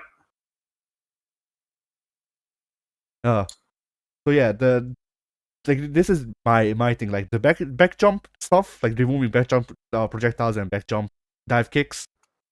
Dive kicks I hurt a bit more, but whatever, I can live with it. It's the neutral jump that really kills me, because a lot of times when I have a combo with an air special in mind, I will do it with a neutral jump, and that doesn't work. Yeah, you're trying to go for the mix up of, you think I'm not going to do. You think neutral jump is generally a defensive choice, so it's a surprise when you throw out an offensive move from neutral jump. That, and also sometimes it's spacing just doesn't work out in a way where you can do the forward jump. Because like in Street Fighter 6, for example, or not Cammy, Juri has a combo where she hits you with jumping middle punch, and then it links into dive kick. But because dive kick can only be done off of forward jump, you have to do it forward jump or whatever, medium punch. Yeah. Now, if someone is getting pressured in a corner, depending on where you are by pixel and where they are by pixel, the punch has a good chance of flying over their head. Yeah. And it wouldn't in neutral. So it's one of those things where like it's introducing what we call it, uncertainty, I guess, into the move. Yeah. And I just don't like that as much. Back jump, whatever. Once again, but yeah. I guess why do you like Takuma the best out of the Shotos? I think he's cool visually. I am not so interested in like so much the standard Shoto tools. So Akuma offering stuff that is not the standard Shoto tools, I like. Yeah. To me, like it's part of it is really just as simple as I like the Raging Demon. I think it's a cool super.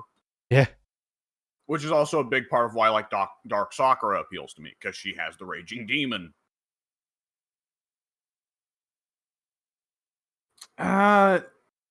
The air shadows were also pretty cool, and like you said, Demon Flip I've never really invested in, though I feel like that probably is one I should invest in. Yeah, depending on the game, Demon Flip is always really good, but in Alpha, you don't. Because Demon Flip is a Tiger Knee input. Well, I think we know how strong Demon Flip's going to be in 6. I can only imagine. Hooligan is right there, and Hooligan is really fucking good in 6. Yeah. I mean, with Demon Flip, like the strengths and the integrity of Demon Flip, you all you need to know about it really is just all you need to think of is one of Akuma's bread and butters. Of course, he has all of Ken's and Ryu's stuff that they share.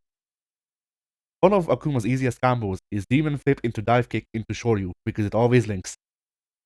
Yeah. In every game. Like the only That's game. another thing. I'm not a big fan of. It's a really small thing, but I'm ordinarily not a fan of the Tatsu. But I do like Akuma's Tatsu specifically because he can combo it into the Shoryuken. Yeah, they gave it to Ken in this game. Actually.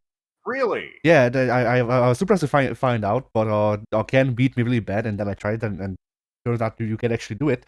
So Ken's light Tatsu, if it hits close enough, has a pop-up hit, and the pop-up hit makes it so it counts as a juggle combo or something similar. So you can directly link it into a Shoryuken, the light Tatsu, but only if you're good with the spacing. Huh. That's cool. Yeah.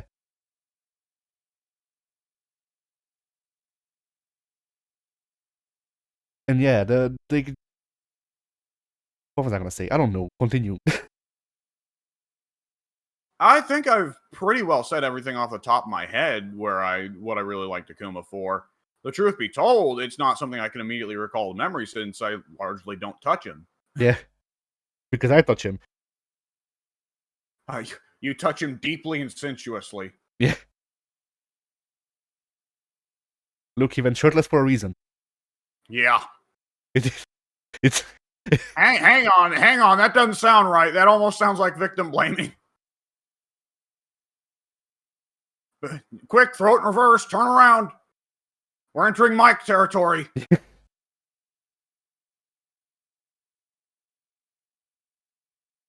All I'm saying, it's time. Capcom knows this. It's time to finally unveil Akuma's final form, LGBTQ Akuma. Look.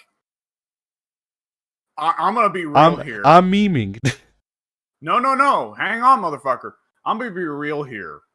I would be a big fan of that just because there was a while ago on this very podcast that you suggested something that I hated, which was the suggestion that Akuma and Elena got together. And I'm sure you were memeing then, but I hated that so much that I am in favor of making Akuma as gay as possible to prevent that from happening. Because Elena is my girl, and I don't want her getting with fucking Akuma. See, I don't even Man, remember I that hope suggestion. Elena is in the DLC. Her and Dudley both need. They skipped out on 5. They need to be here. Like once again, I think we talked about this last time as well. But like the thing is, because like Akuma is already fairly queer coded just because he is the evil reflection of a shonen protagonist. And shonen protagonists are fairly queer coded in the sense that they are written very asexual. So Eh, so by extension, Capcom could literally just announce, "Hey, Akuma's ace," and then it would make sense. It wouldn't even be a retcon. eh. Like that's the thing. That's the thing with Street Fighter being a Japanese property and us being inspired by other Japanese property, and it being a fight game, going with shonen inspiration and stuff like that. It shows in the earlier writings more, obviously, but once again, a lot of shonen protagonists, very much most of them, as far as I can tell, are either full on horny, 100% horny, or 100% Yeah. 100% the opposite of horny. Yeah. And like the big ones that I can think of, all of them are ace coded. Because like Goku doesn't know what sex is. He was forced to conceive children. Naruto Naruto is too dumb. And the Monkey D. Luffy just doesn't care. Luffy and Naruto were bigger winners than Goku, though. Yes. And then Ichigo, I don't even know. I I stopped watching Bleach when they got to when they no actually I stopped watching Bleach when they spent like a month being trapped in the desert and just walking in circles, and that was the actual storyline. And Now that sounds thrilling. yeah, no, you see this desert was interesting because it was named in Spanish. Oh, that is interesting. But yeah, I heard I looked it up because this was like years after. Well, it wasn't years after Bleach had stopped airing, but the international airings were a lot farther into the story than the Hungarian ones were. So I just looked up where the story is, and they were saying that desert walking in circles, and that's when I went, okay, I actually don't Still care. hasn't got off the boat. No, I am told that Bleach after that part actually got good again, but it and they did get a new season recently. But at the same time, I am not going back there and watching them walk in circles in a desert for like 300 episodes. Yeah. Is there not something a little bit fucked about Guts finally got off the boat, then the creator passed? Yeah, the boat was keeping him alive. Yeah. If we put Guts back on the boat, does that bring him back? I don't know. I feel like for that to happen, they'd also need to do like a ritual or something first. Can we put Guts back on the boat, then put legs on the boat? Yeah. Can we give the gods a mech, a goat, fucking a goat mech? Yes, a boat mech. A goat mech, yes. Finally, the tool necessary to beat Griffith. You thought it would be the Berserker armor or some special sword. No, it's a goat robot, bitch. Yeah. That's its name, bitch. Griffith looks at it and just steals it because he thinks he's looking into a mirror. Oh man, one of my favorite things to do is anytime Freddy Krueger is referenced, I always make him go bitch a lot because it always makes Mike mad. He doesn't say it that much. I know, that's what makes it funny. But yeah, like once again, like Zangief and Akuma seem like the two easiest like the LGBT reps. Because Zangief apparently that it was used to me, but you told me that it's been pretty much established that he's gay. I mean, between Alpha being like he hates beautiful women and Six being like, oh no, Maurice, I must go now. But yeah, that is it. I'm out of here.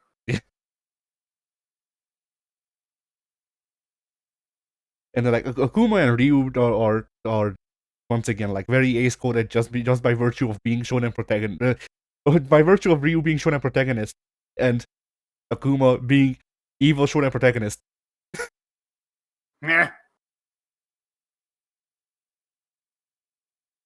Uh, Although if they just went no Akuma's gay, I'd be like okay, Yeah, honestly. he gay. Uh,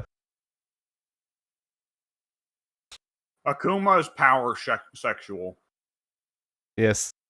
He hasn't found them yet, but when he sees them, Are you saying that Akuma wanted to fuck Oro? no, he's on the look. He ain't found one yet. But with Oro, they agreed that if they continue, they kill each other. So wouldn't that be his match? He needs someone to just absolutely annihilate him. Yeah. It's gonna be Gen after he claws his way out of Makai. You know, That's my favorite headcanon, that not only is Gen coming back, not only is Gen in hell, Gen's story is that he climbs out of hell to join the Street Fighter tournament. I'm not done yet, boy. I don't know why Gan is now a weird old man, but nonetheless. Yeah.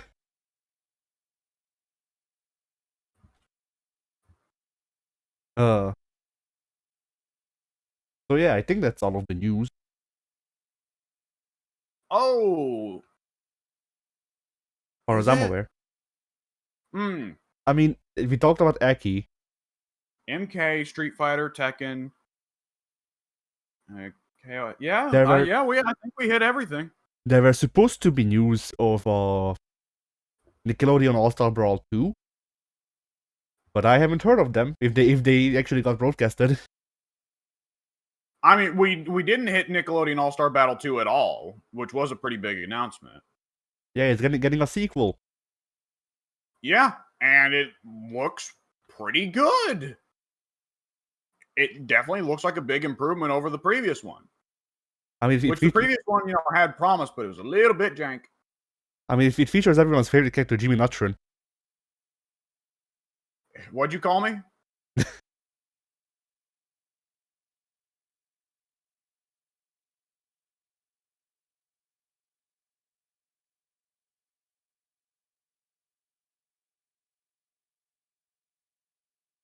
Oh yeah, I guess in news, EVO is teasing coming to Europe. Did they say they were going to Europe? Not explicitly. I did see that said they were gonna. I did see that they said they were going to go to Japan again. They said that. I will read that because I'm looking at a picture. EVO will be heading to new locations with brand new events in 2024. Huh. So it's not explicitly we are going to Europe. Who the fuck knows? But they look out, motherfuckers! We're coming. Yeah.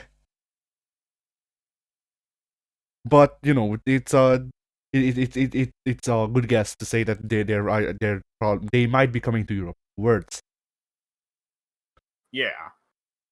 In which case, I might attend, just so I can say that I did. Like I want, I've said this multiple times. My all of my hopes is that I go to EVO and I get fucking just as blasted by Daigo on stream. That's it. Like you want the Wooly experience. Yes, I want the authentic Wooly experience. Because I don't expect to actually get anywhere. Honestly, I probably won't even get out of pools. But the prospect of getting matched up against Daigo and just being completely annihilated, it would be great. I would honestly put it into whichever year I do it. I'd put it would happen. I'd put it into the year-end compilation because I mean that's a defining moment for my career. I got killed by Daigo very hard. Yeah.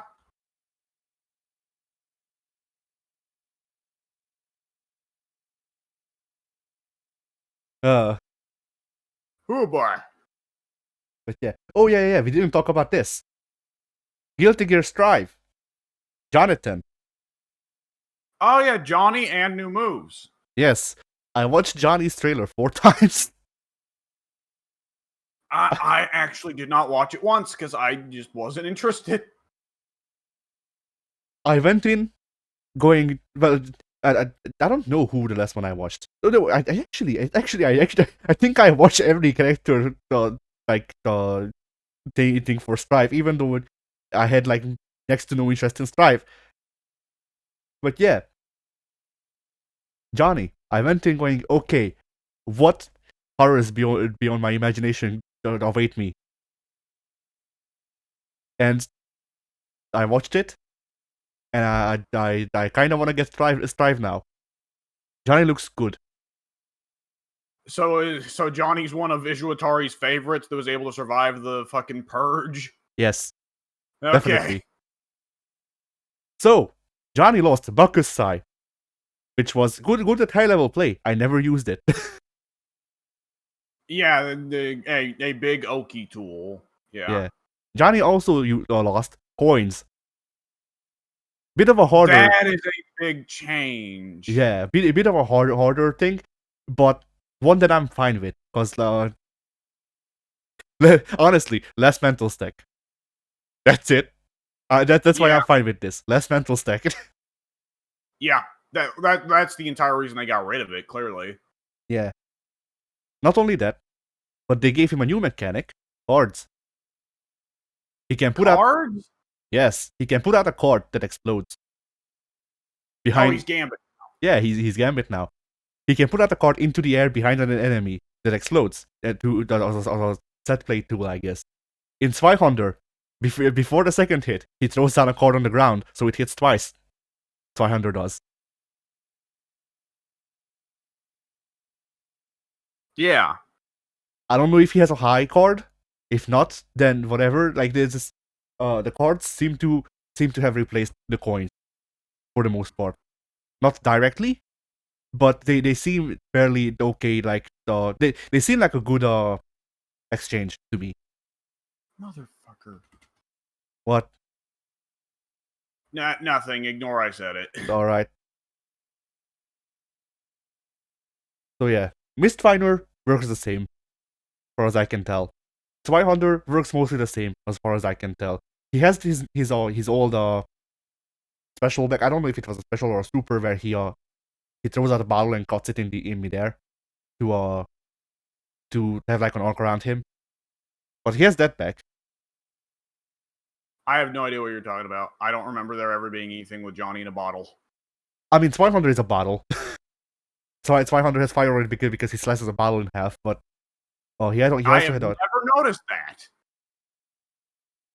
But he also used to have an air special if memory serves, where he caught it in a circular motion while he's jumping in the air, and that's pretty much it.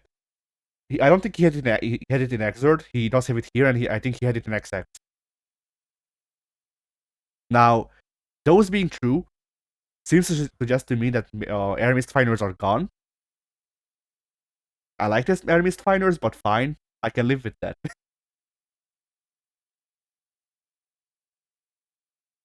And his normals are what they are. But his normals are just pretty much a 1-to-1 rip from Exert. So really, from what I could tell, yes. Is it a one? Exert's normals were a bit stubbier than X2's, weren't they? Maybe, I'm not sure. I think so.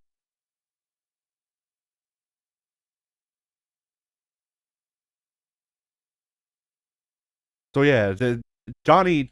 I saw Johnny and I went, shit, I might actually need to buy Stripe. Because, you know, Bridget was my turning point. Because before Bridget came out and before they did the open beta with Bridget in it. Well, I didn't like what they did to Chip. I didn't like Giovanna. I didn't like what they did to Giovanna, even though she's a new character. Yeah.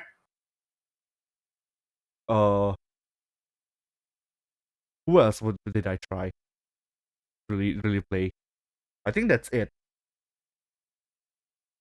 Because those were the characters that I was most interested in playing for a while. Baiken was there, but I saw Baiken's gameplay footage and I went, Baiken isn't. Yeah. But then they did that. Baiken was what you expected her to be, and you expected Johnny to be. Yes. But then Bridget was revealed, and she had a lot of the stuff that she used to have. The stuff that was left out it made sense to me at that time too. And then when I actually played as her, she was fun. So basically, apparently Johnny is one of the like 10 people that are allowed to be fun anymore. But he's one of Izuatari's favorites, as it turns out. Yeah.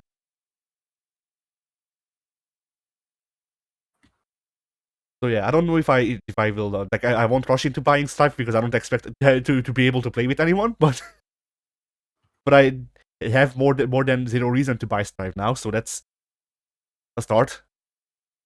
Yeah. And then also Strive is getting new moves, as you said, and as we've discussed briefly previously.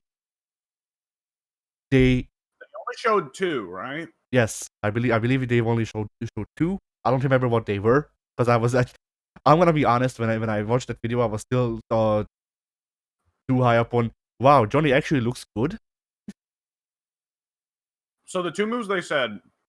All right, they said 6 of the base roster characters are getting new moves, which hopefully does not include Soul or Potemkin. No. You misread it. Soul is getting 6 characters worth of moves. That would make sense. Like Izuatari just finally comes out on camera and says, "Fuck you. This is an entire cast of people designed a job to me, to my OC." Yeah. I made this whole series to drag you in at this point and watch as my OC beats people up. So anyways, yeah, 6 of the base roster characters are getting new moves. What they showed was May now has the ability to cancel the dolphin. She can now, when she starts the dolphin, she can then jump off the dolphin midway through the dolphin's flight. Nice. Which means that May now not only has, sumo headbutt, which is what dolphins always been. Yeah. But, it's honestly, do you remember that meme video? I think I might have sent it to you. Of a guy saying, suggested buffs for Honda. And it's Honda being able to cancel sumo headbutt into itself, or into the sumo stomp, or into the Oicho, or canceling sumo stomp into either headbutt or Oicho. Yeah. Shit like that. Yes. It felt like Arxis saw that. And we're like, yeah, actually, sure. And the other new move they showed is when Faust starts up What's This? Random bullshit go. Faust can choose to, instead of throwing the item out, he can instead eat it. And what that does is it stores it, and later you can choose to barf it out as Faust. Yeah. Which means that Faust is no longer necessarily a character who is quite so reliant on adaptation to RNG for success. Because he can just choose to make his choices more safe by eating the item. That way he knows ahead of time what he's throwing out. Yeah.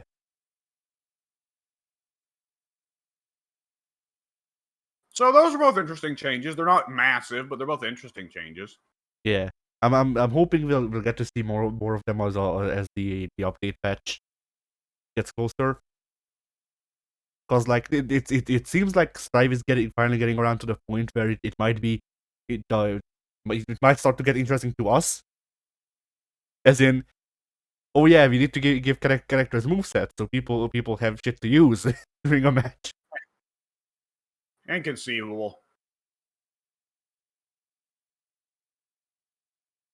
Now the problem here, though, the only problem that I think we will be having is that even if these changes, even if they do big gameplay changes to make it so it doesn't feel like half of the cast are Daisuke's favorites and the other half are just also there on the roster.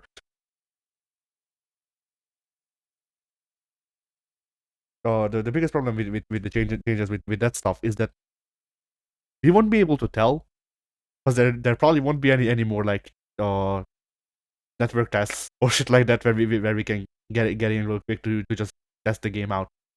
And I don't see them releasing a demo. Yeah.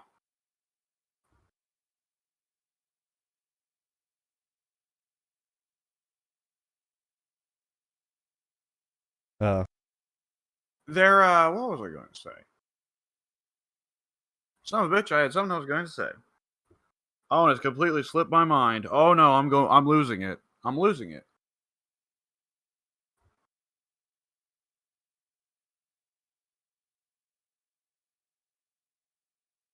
I guess I'll just move on. If I remember it, then I'll remember it. If I don't, then I don't. All right. I guess in the last bit of non-news that I could find, people are reading way too hard into Ono being invited on stage with Harada. It's a bit. Yeah, no, Harada hangs out with all the fighting game guys. I mean, not only that, but like they Harada brought Ono on stage to have a bit where Ono starts talking about Tekken Cross Street Fighter, and then Harada shoots him off. Yeah, because the Tekken Cross Street Fighter isn't coming. Yeah. So, yeah, people are saying, hey, Tekken Cross Street Fighter might still be happening. I mean, that depends on your definition of might still be coming. Does Harada still want to do it? Yes. Will Harada actually get to do it? No. Does Harada want to do it? Yes. Does Bandai Namco want to do it? Fuck no. Yeah.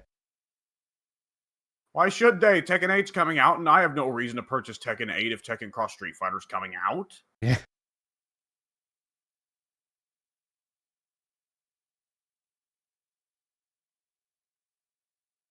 Although it does make me wonder if because like I know that Harada is a high ranking guy in Bemco now, but he still has superiors. So it does make me wonder if this was approved by them, or if he's stepping out of, or starting to step out of line. I mean, I don't know if they necessarily. It's difficult to say. Yeah. Because Bandai Namco gotten a big stink over that was some good ass Tekken, you know? Which, how could anyone think that would be a confirmation that Snake's going to be in the game? That they announced it by having David Hayter say, good ass Tekken? Yeah. Are you fucking stupid? Like, why? Why would they choose him to say that and not like, kept you waiting, huh? Or something like that. Why would it be good ass Tekken? That's the new line that Kojima wrote for him. That is so. They brought so on fucking. Yeah. I'm just stuck on how fucking stupid it is. I mean, look, it makes sense. They brought on Hideo Kojima to write Snake's dialogue for Tekken 7. And yep, that's the way he did it. But yeah, like, because You think love can fucking bloom on that battlefield, asshole? You dumb piece of shit. Snake, you motherfucker. Because Brother, we have cursed motherfucking genes.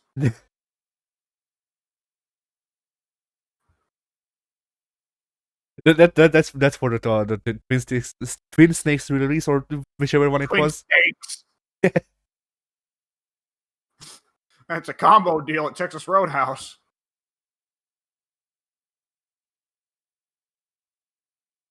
I forget. Was it the Twin Snakes? That was the first game, but reimagined to be more anime. Yes, it's the one where Snake jumps off a rocket. Yes. Yeah. But yeah. Which people got a real butthurt about that, and then Metal Gear Revengeance has a big QTE where there is a stream of rockets shot at Raiden, and Raiden jumps from rocket to rocket. And goddamn, I can't keep the Raiden thing splitting my mind because We go from Mortal Kombat to Metal Gear. What am I supposed to do? Raiden. Yeah. Blech. But yeah, like I'm only wondering if Harada is stepping out of line, because on his show and on his Twitter and shit, he talks like he talks as a person instead of someone who works at Bandai Namco, which muddies things for a lot of people. Frustrates a lot of people. That much is for certain. But yeah, like Harada hasn't kept it a secret that he really wants to make Tekken Cross Street Fighter if he can't make an actual licensed Mugen, which he can't. There is no world in which Harada can make an actual licensed Mugen. Like, no. Like the only way that Harada can actually make a proper licensed Mugen is if he spends like 10 years just getting licenses. Yeah. And like, I don't know, the entire treasury of Britain. Just I don't know if they have that much money. Because some of those license holders like to play real fucking hardball. Yeah. And if you want to go real crazy with the Mugens, then it becomes like, okay, Mortal Kombat, how much do we have to pay for Terminator and Jason Voorhees? Yeah. And Freddy Krueger. I mean, even just under the assumption it would just be fighting game characters and, like, fighting game series characters and all that, like, okay, you can get Street Fighter, Tekken. Well, we don't even know Street Fighter anymore. If it was still Ono, he could definitely get Street Fighter. He might still be able to get Street Fighter, but I'm not sure. Tekken, he seems to have a good relationship with Boone, and Boone would be down for that. We all know that Boone would be down for Mugen. So Boone would definitely be down for that, but it'd run into the issue of supposedly Street Fighter has an express thing against Mortal Kombat. I think they could wave that away with just removing fatals. By just making it so fatalities are not a part of the game because Tekken's making it. Yeah, I could also think that like now is the time to do that, because I think if they tried to do a Mortal Kombat crossover with anybody back in the day, people's reaction would have been, well, what about the fatalities? But nowadays, fatalities aren't so much a thing people are interested in. People aren't so fascinated by blood and gore and murder anymore. So if there was a Mortal Kombat game that came out without fatalities, there'd definitely be some people upset. But most people would just be like, whatever. Yeah. But yeah, like, so they could get those three. Harada has a good relationship with the guy who works on Virtua Fighter for Sega, far as I'm aware. So he could get Virtua Fighter.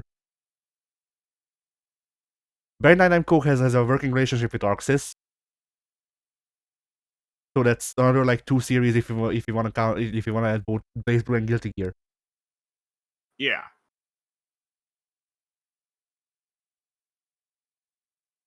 What other series are there?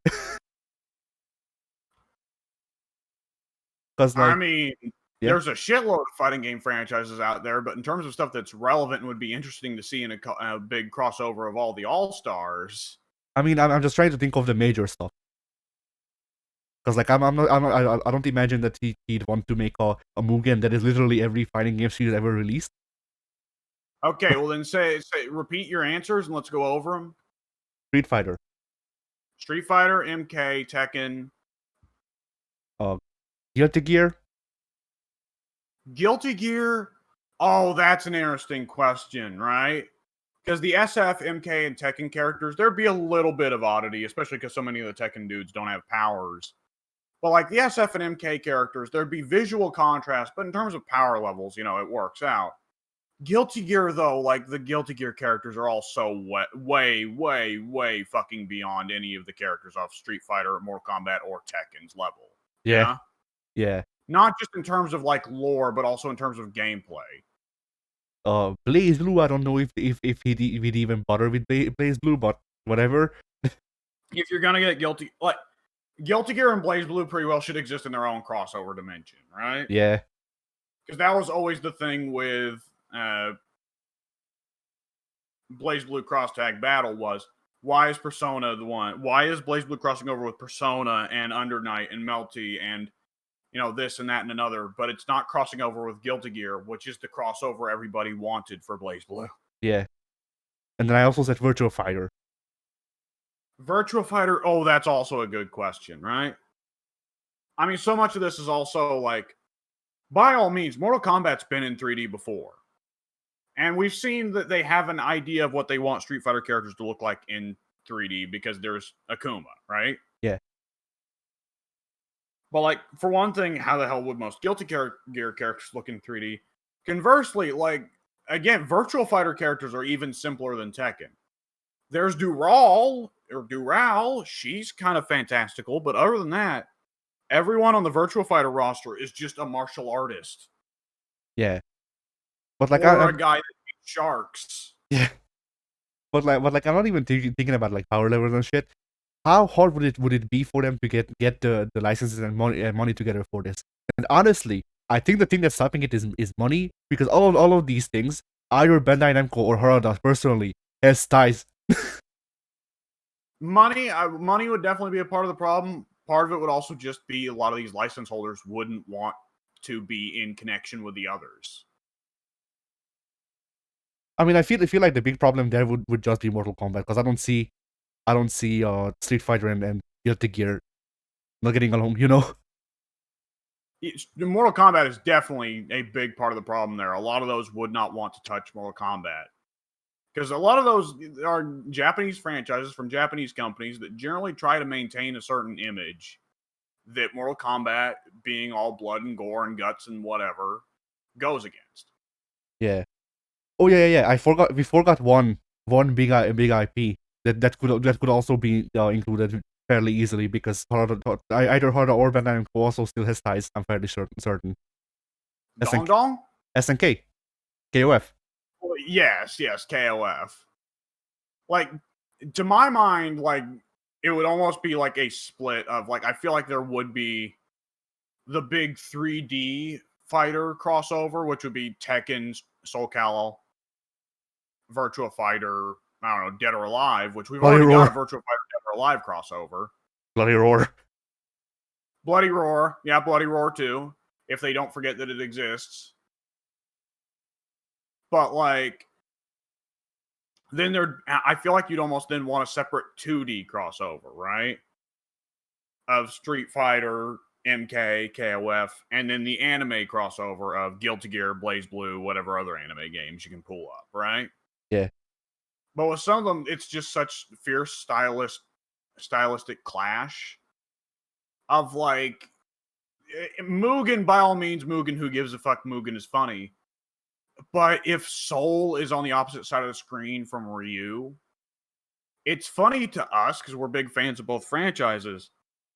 But in ads, that would look so strange. For casuals who don't play fighting games, that would look so strange. For people who are just Street Fighter fans, they're going to go like, oh god, who is this anime belt douchebag? For people who are Guilty Gear fans, they're going to go, just Guilty Gear fans, they're going to go, oh, who's this boring kung fu man? You know, I feel like it would raise a lot of problems there. Yeah. I mean, once again, I'm not thinking of like marketability or whatever. I'm literally just thinking of Harada has said that he wants to make this thing. Is it actually feasible? And like the more I think about it, technically, yes. I don't see it happening still, but I think on some level, depending on the scale, I think Harada could reasonably maybe pull off Tekken cross Street Fighter cross KOF, and that's it. But, like, if you bring in MK, it's the problem of fatalities. It's the problem of Capcom and possibly SNK don't want to be associated with the stinky Mortal Kombat. And if you bring in a lot of other Japanese gaming franchises, they can vary wildly and look out of place, you know? Yeah. And I mean, once again, I'm just thinking of like, who do I know that Harada has a fine working relationship with, where they actually would agree to him asking for the license of a couple of characters, and then or Bamco, because Bamco seems to be the actual Arxis connection. Yeah. And like the thing is, when I think about Harada wanting to make a Mugen, I go, well, that can't happen, because why would they agree to the licensing stuff? But it's literally just, can they make it so Mortal Kombat, like, can they make it so everyone plays nice with Mortal Kombat? And like, aside from that, it doesn't seem like there's a lot of licensing problems that could be that with that. Like it's Mortal Kombat and money. So and that's And I why mean, granted, I yeah. think we've already observed SNK is not the most expensive license to get, so that one's not too bad. Yeah, no. But Capcom, and specifically beyond any of this, it's why does Harada keep saying, like, by all means, we could do Tekken Cross Street Fighter anytime. It's just we won't because Capcom doesn't want it to compete with Street Fighter 6, and Bamco won't because they don't want it to compete with Street Fighter with Tekken 8. Yeah. Is like how much of this is undoable just simply because companies don't want their licenses to compete against itself. Yeah. You know what? I hope, like, you know, it's a far-fetched thing, but I do kind of hope that Street Fighter 6 can set off a new arcade stage, just because I liked like I didn't mind when Capcom would just go, okay, here's a game, you're gonna have a new one in 3 months. Gonna be maybe a different team. Fuck it, fighting games. Well, nowadays DLC is the version of that. But I'm not talking about like newer versions of the same game. I'm talking about like, okay, so you had Darkstalkers, but then like 4 months later you had I don't know, like Alpha 2. I mean, if you can figure out a way to massively lower game budget and dev time. Yeah. The issue with that was not that Capcom just abruptly decided let's stop making games. The issue was that that games got bigger. I mean, the time would still be a problem. I think the big thing that though is just money. Of like, you know, once again, investors don't want to take risks, and you know what's less risky than just Street Fighter every like 10 years, once every 10 years. Yeah. Yeah, investor mentality. I mean, the market changed.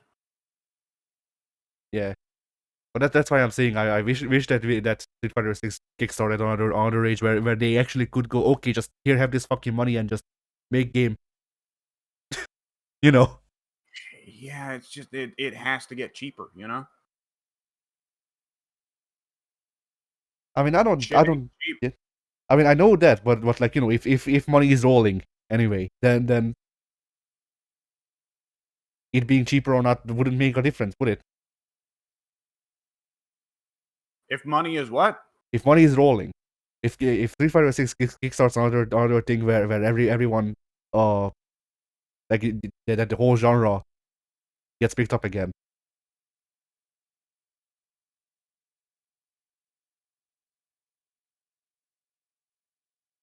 Well, that'd be nice. I guess we'd have to see what it looks like. But I think realistically, in terms of Capcom, what it would mean if Street Fighter 6 being the huge success it do be, is it would mean, okay, more characters. Pump in more characters, maybe pump in more modes, who knows? Pump in more World Tour content, who knows, you know? Yeah. But I think in terms of your style, what you're looking for is more so French bread, but French bread doesn't quite have the budget to do it, you know? Yeah.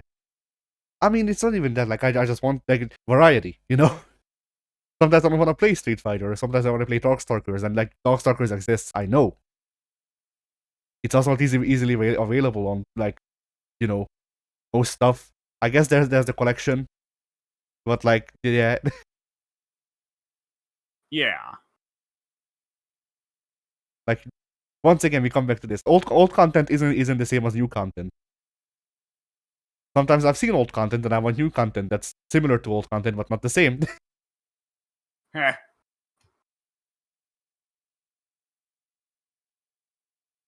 Which is also what the discussion we've had earlier boils down to, of like, you know, with series I expect to get more but different.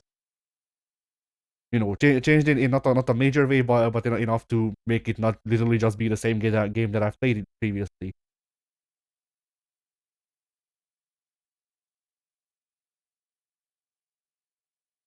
I have nothing to say.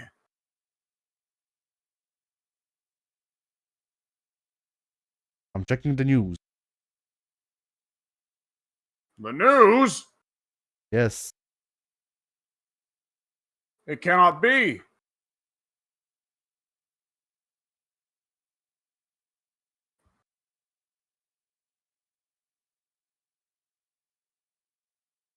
All right. Oh, I guess Project L was at Evo. Yeah, people liked it. Yeah, the only impression I saw Are was you currently working on hunting them down and killing them? yes. Yep. Got to get rid of them. We can't touch Riot, but we can touch its player base. That's not true. I can't fight all of Korea. Eh. But you are discreetly helping the North Korean Nuclear Missile Foundation. I still have standard. No. I'll look for help elsewhere. Race entire countries to destroy MTX. I will destroy peoples and cultures. I shall lay waste to cities. Nations will fall and men and women will be beneath my heels as I carve us a new path to finally be free of microtransactions. Only once the final microtransaction has been destroyed will the blood cease to rain from the heavens. Is this before or after I make justice? Something like that. I don't know. I thought she killed Japan. She did, but we can't draw a comparison.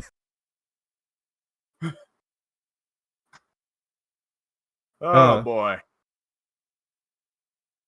But yeah, the only impression that I saw of it was that the game's fine. When I play when I beat a guy, he called me a racial slur. Checks out, and that's it. Oh, I did see that someone say that at the playtest, my teammate afterwards got really mad and blamed me for our loss. So hey, it's league, baby. Yeah. They finally done it. This is what's going to make fighting games popular. You can now blame somebody other than yourself for losses. Yes. We've done it, boys.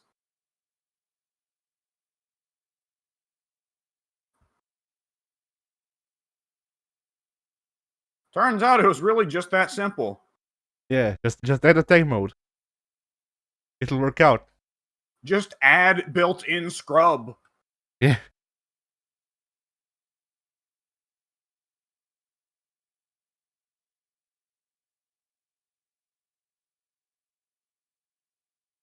Yeah, I believe that is all of the news. The news? Yes. Now then, for topics. I'm just gonna bring this up because I found it funny. I don't actually see us discussing this at length. Now that Evo is over, how would you balance Ken? How what? How would you balance Ken? I wouldn't touch him because I don't know. I'm sure that if I put 1,000 more hours into the game, I could have some takes here, but I'm not a game dev, and I'm not one of those people who cracks open the game. And unless something is like really egregious, I'm not really the kind of person to just crack open the game and go, I lost to this guy, nerf him. You see, like I've played a good bit of Ken. I've lost to a good bit of Ken. And we all have. Yeah. I can tell you the 100 hours I have put into Street Fighter 6, a lot of it is fighting Ken. Yeah. Like, that's not the issue. Not that I haven't seen a Ken. Because if you ask me to like make balance changes to Honda or JP, I've never seen a Honda or a JP online. Excuse me, I fought a Honda once. I think I fought a JP once as well. But like that, I could not tell you even vaguely what to do about those guys because I never fucking see them. Yeah. And I'm aware that when you get to the high tier, things flip. Suddenly, Jury and Cammy disappear, and Honda and JP replace them. But still. But yeah, my point being that like I have experience with Ken. At the same time, I don't know what the fuck everyone's talking about. Like I don't see the things that are supposed to be overly good about Ken that needs nerfing. He seems to be roughly on the same level as any of the other people that really give me a problem. Like, Ken is not any more of a problem than Luke, you know? I mean, if they're gonna complain about him having mix-ups, most of that cast has mix-ups. Yeah. It is very questionable. Much question. And the thing that people seem to be complaining about are Jinrai, Red Kick. Honestly, that's it. Right, you can skip neutral, but most of the cast can skip neutral. Yeah. Like, it's kind of a thing in this game, in case you ain't noticed. I mean, it's not exactly an accident either. I mean, the entire cast can skip neutral because you can just neutral drive rush. Yes. I mean, fucking Ryu now has a mid-screen overhead. Ryu! Mr. Most Honest of the Footsie's honest man is now Mr. I'm gonna hit you with that stanky, like, mid-screen mix-up. Screw you. No, you see, we thought that he used the power of nothingness to rid himself of the Satsui no Hado, but he actually accepted the Satsui no Hado. This is him becoming evil Ryu. You know what they'd say? It's honest when Ryu does it because Ryu has to spin meter for it. That is actually what they would say. Doesn't everyone else? Like, well, they would say Ken doesn't have to, right? Because Jinrai. I don't know, because like Jinrai isn't Jinrai doesn't have the reach that a drive rush overhead does. You're thinking about it too much. I lost to Jinrai. It has to go. That's true, I guess. Because like, yeah, like you can. If a move beat me, then clearly it's not fair because I never lose. This is how games should be balanced. Observe what happens. If I lose, that character is broken because I don't lose.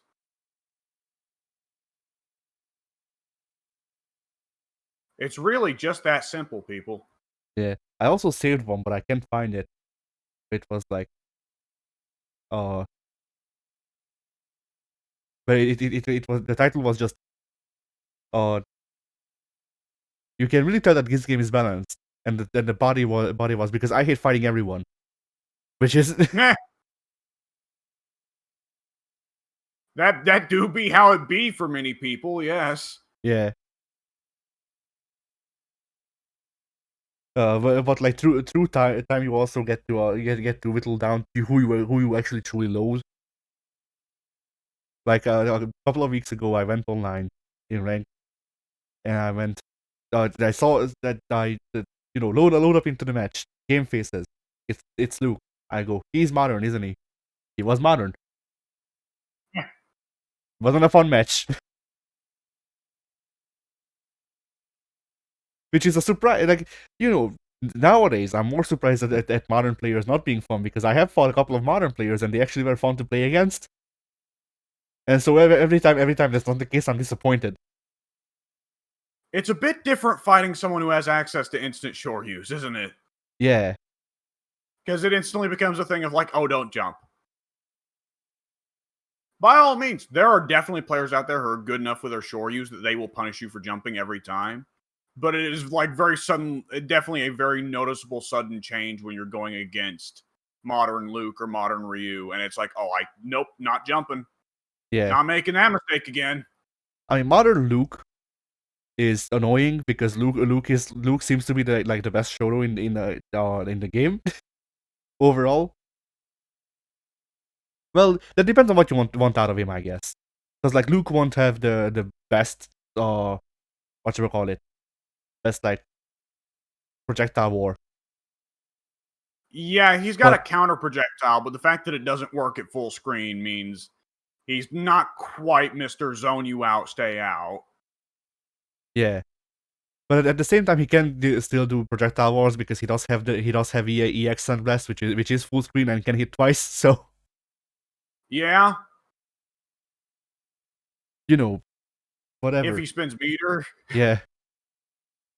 I mean, the stinky part is that EX Sandblast beats other EX moves because it the first Sandblast collides and then you can still send the second one. It does, but he has to spend 3 meter for it. Oh, I didn't notice Yeah. that he has to spend 3 meter for the second one. Yep, all of Luke's EX moves spend an extra drive. He's the only one that does that, I believe. I see. I guess because Luke is like kind of an idiot, so he just throws himself at people. Yeah. But yeah, like, you know, Luke has a lot of tools to do a lot of varied things. I have fought modern players who actually abused this because, you know, they could do the instant shore use whenever they needed to and then just lock me down. And I was fine with that because I'm getting outplayed. But when it's literally just I got to platinum 1 by drive impacting, I get disappointed. It's not a fun match, and I'm disappointed. Heh.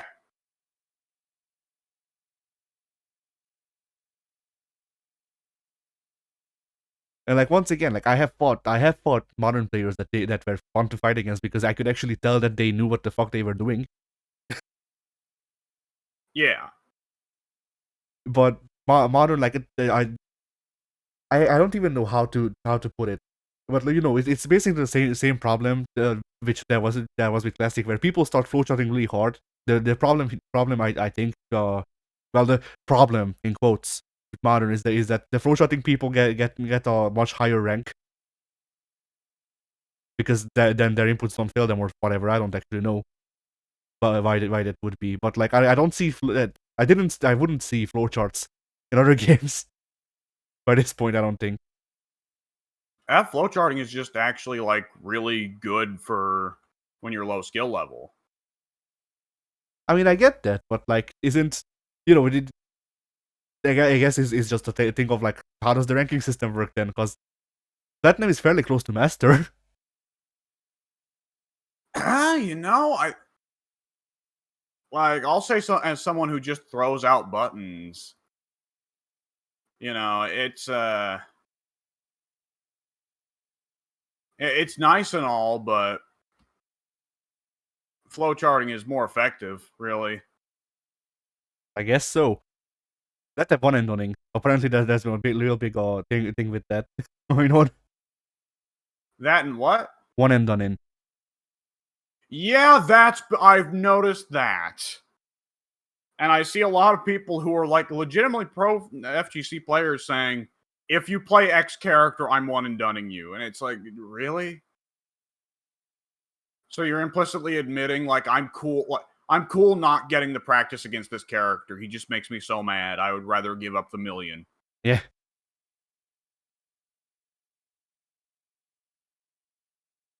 Yeah.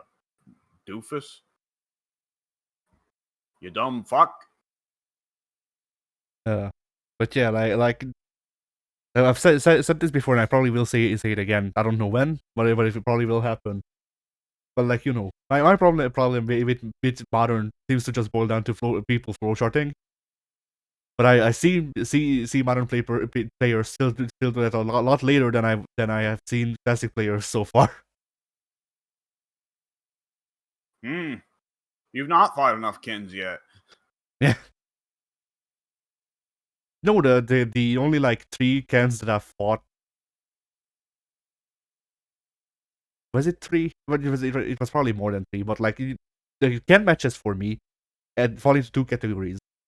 What the fuck is a can? And actual God Emperor. Yeah.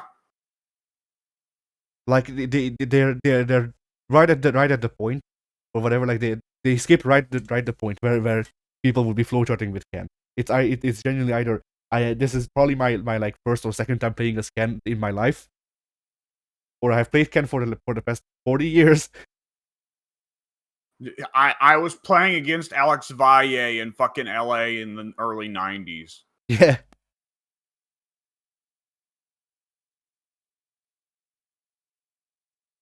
And so like yeah,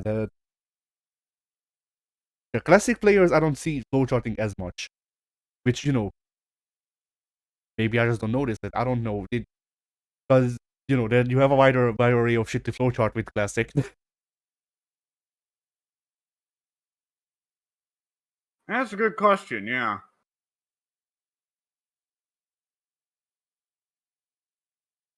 But yeah, I raised this as my one thing against modern. When the game came out, I don't see them addressing my issue with this because there's not really an How issue. do you? What? I was saying, how do you? Yeah, that's the other one. Like what? Put in cooldowns, or it's like you've done this move too much lately. You don't get to do it anymore. I don't know because I don't think cooldowns would work. That's the thing. Like I don't like it. I don't agree with it, and I don't. But nonetheless, I'll mention it to you for the sake of you're thinking over this. So in Smash Brothers, every time you do a move, the amount of damage it outputs goes down a little bit. Like until you Multiverse do did. other moves for a little bit. Yeah, Multiverse And did that. Multiverses had the same mechanic, but it would actually point it out to you when it started doing it. Yeah, I hated that shit. Yeah, Smash also does that. So there is one game that actually does do that as a way of saying "fuck you, stop flowcharting." Yeah, I mean with Smash. I mean, I will say with Smash, I think that sucks because Smash characters have 5 moves. That's not true, but they have a lot smaller moves than traditional fighting characters tend to. I do remember that specifically being an issue when I was playing a lot of multiverses. Was, well, fuck you. I'm just the other player is putting me in this position a lot where I have to do this move a lot. Okay. Yeah.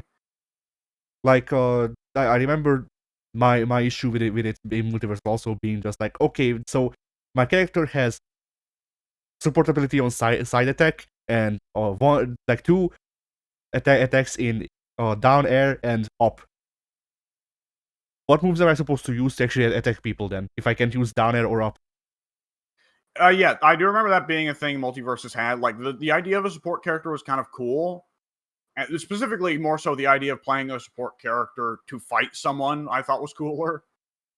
But like, yeah, I definitely remember it being an issue of some of the support characters. Honestly, it felt like they just had 3 moves they could use to actually fight, right? Yeah. And then there's Steven Universe over in the corner, who is listed as a support character, but boy, every time I played against the Steven Universe, he didn't feel like a support character. Yeah. They gave all of the support combat moves to Steven. Yeah. Well, Steven's got that classic support Shoryuken, the classic support Tatsu, the classic support Raging Demon, the classic support Ultimate Atomic Buster. But yeah, like I guess I don't know, because the problem once again here is repeating the same moves, getting like less damage out of them could make sense, but at the same time, modern controls like Smash, would they have enough moves to actually like suffice? I don't know. I don't play Modern. Yeah, me neither.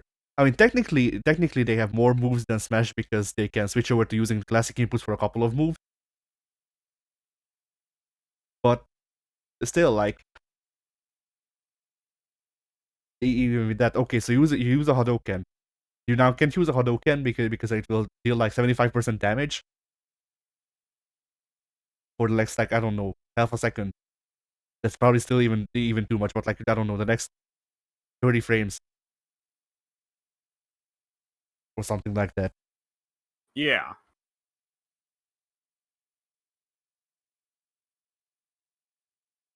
Like, okay, so what are you supposed to do to keep people out? Normals, I guess. Heh. Like, it's one of those things where like they could this specifically they making damage go down if you flowchart too hard. Like, it's very easy to fuck up, and I'm not sure how they could pull it off without fucking it up. Just because I have no concept of how this could be done without it being bad. Heh.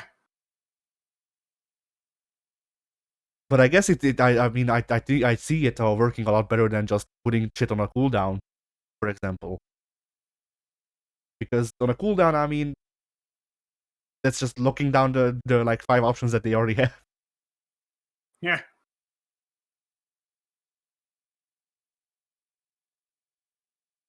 Like, yeah, the flowcharting of modern players is I mean it's a side effect of modern. It's why I don't enjoy playing against random modern players. I'm fine with playing against Pink or whatever because I know Pink won't do that. I know Pink actually wants to play the game. Yeah.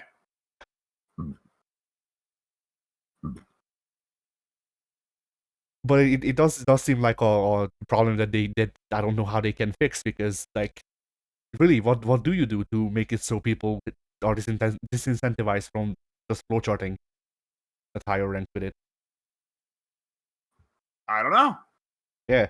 I don't know modern that well. I could put in the time, but I don't actually like. I could put in the time, but I don't enjoy You playing could, it. but you won't. Yeah.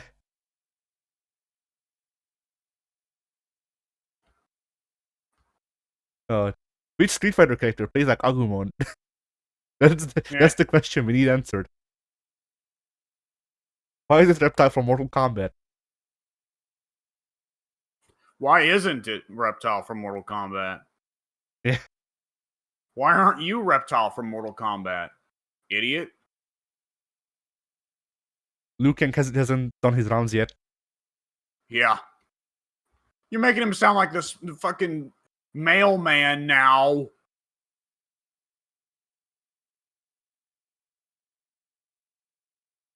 I mean, Fire God, Mailman. What's the difference? Yeah, one delivers the mail, one's a god of fire. Strange thing to call a mailman that, though. Yeah.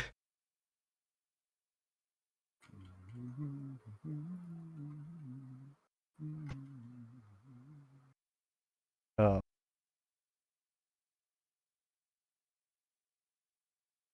I guess did you play any fighting games in the past? God knows when we last talked about that. Hell no, I ain't. I have been just dumping ungodly amounts of time into Conan, and it has consumed my life. All right. I played Melty Blood. Type Lumina. Oh, okay. I was kind of wondering if like we were going to explore that together, but okay. Oh no, It'll be my first time on recording then. Oh no, I literally just put it in to check if the auto combos suck ass, and then I saw that Oh, the new one. Yeah, you mean the new one? Okay. yes. Like my time with Type Lumina even was going, okay, do the auto combos suck ass? Seeing that you can turn them off, trying the game out and going, hey, there's an actually fun game under the auto combos, huh? Yeah. In training mode, I think, and then that's it. Yeah. I've already found my character, just from the design. What was that? So there's this new guy who is new to do a multi-blood games called, I think, Mario. I don't remember. He's a he's a Rushdown puppet character who summons nuns. What? Yeah, Rushdown. Why? I don't know. Rushdown puppet character who summons nuns. All right then. Anyways, Like Multiblood has all of those like normal ass designs, and then Mario, which is probably why I was drawn to him. alrighty then. So yeah, we'll have shit to explore once we get to Type Lumina. Good to know. But yeah, I played that. What else did I play?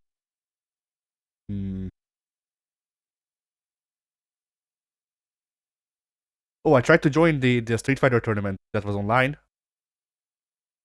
Or All right. Do you know the story of the Street Fighter tournament? I heard there were some issues. Yes. So what happened was on the 13th. This was, I believe, last month. I don't actually remember. No, it wasn't. It was at 1 p.m. That's why I remember the number 13. Whatever.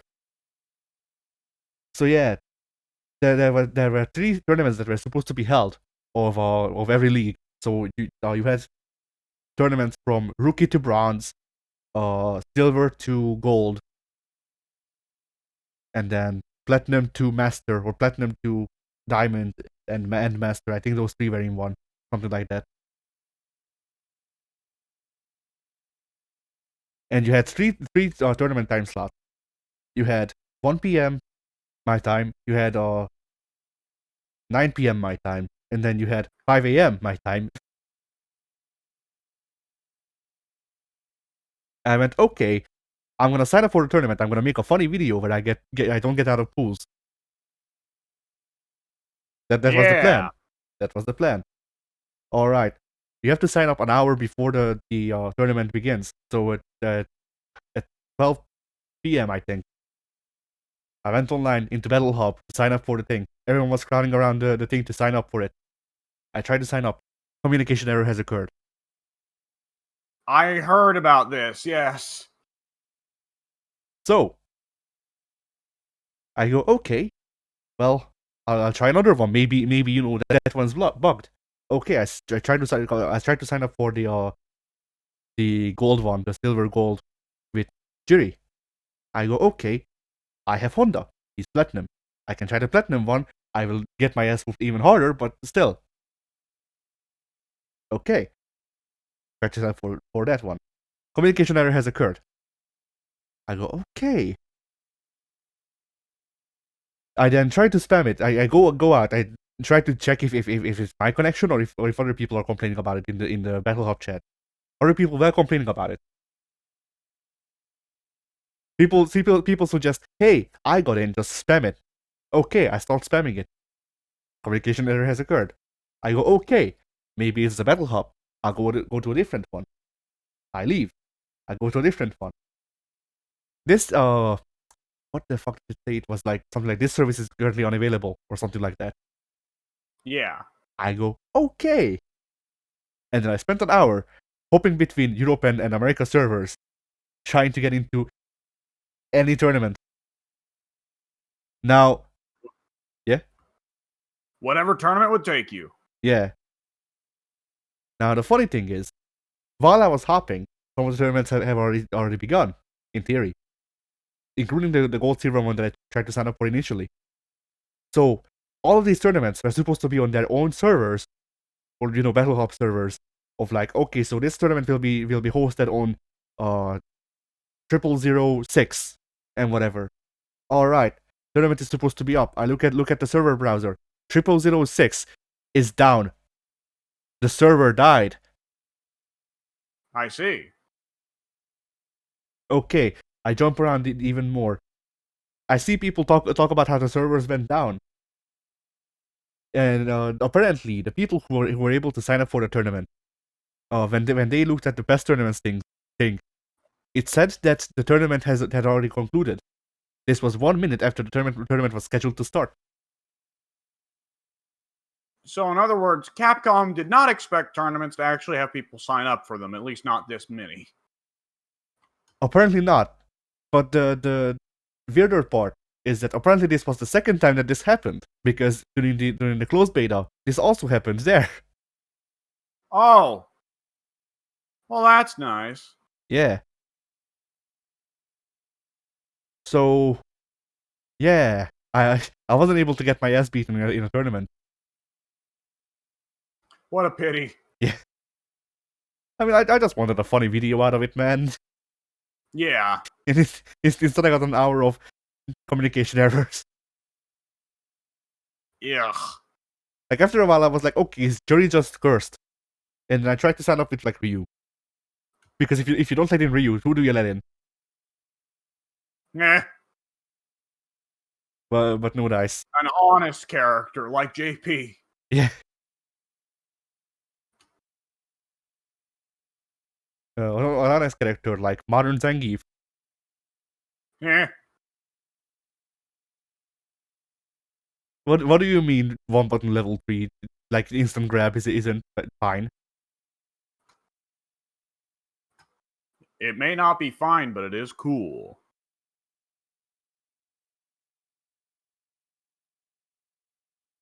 So yeah, that's my Street Fighter 6 tournament experience. I look forward to the next one, Yeah. so I can do it again. All right. Are we getting close to wrapping it up? I think so. Okay, I hope so, because I'm about to shit my pants.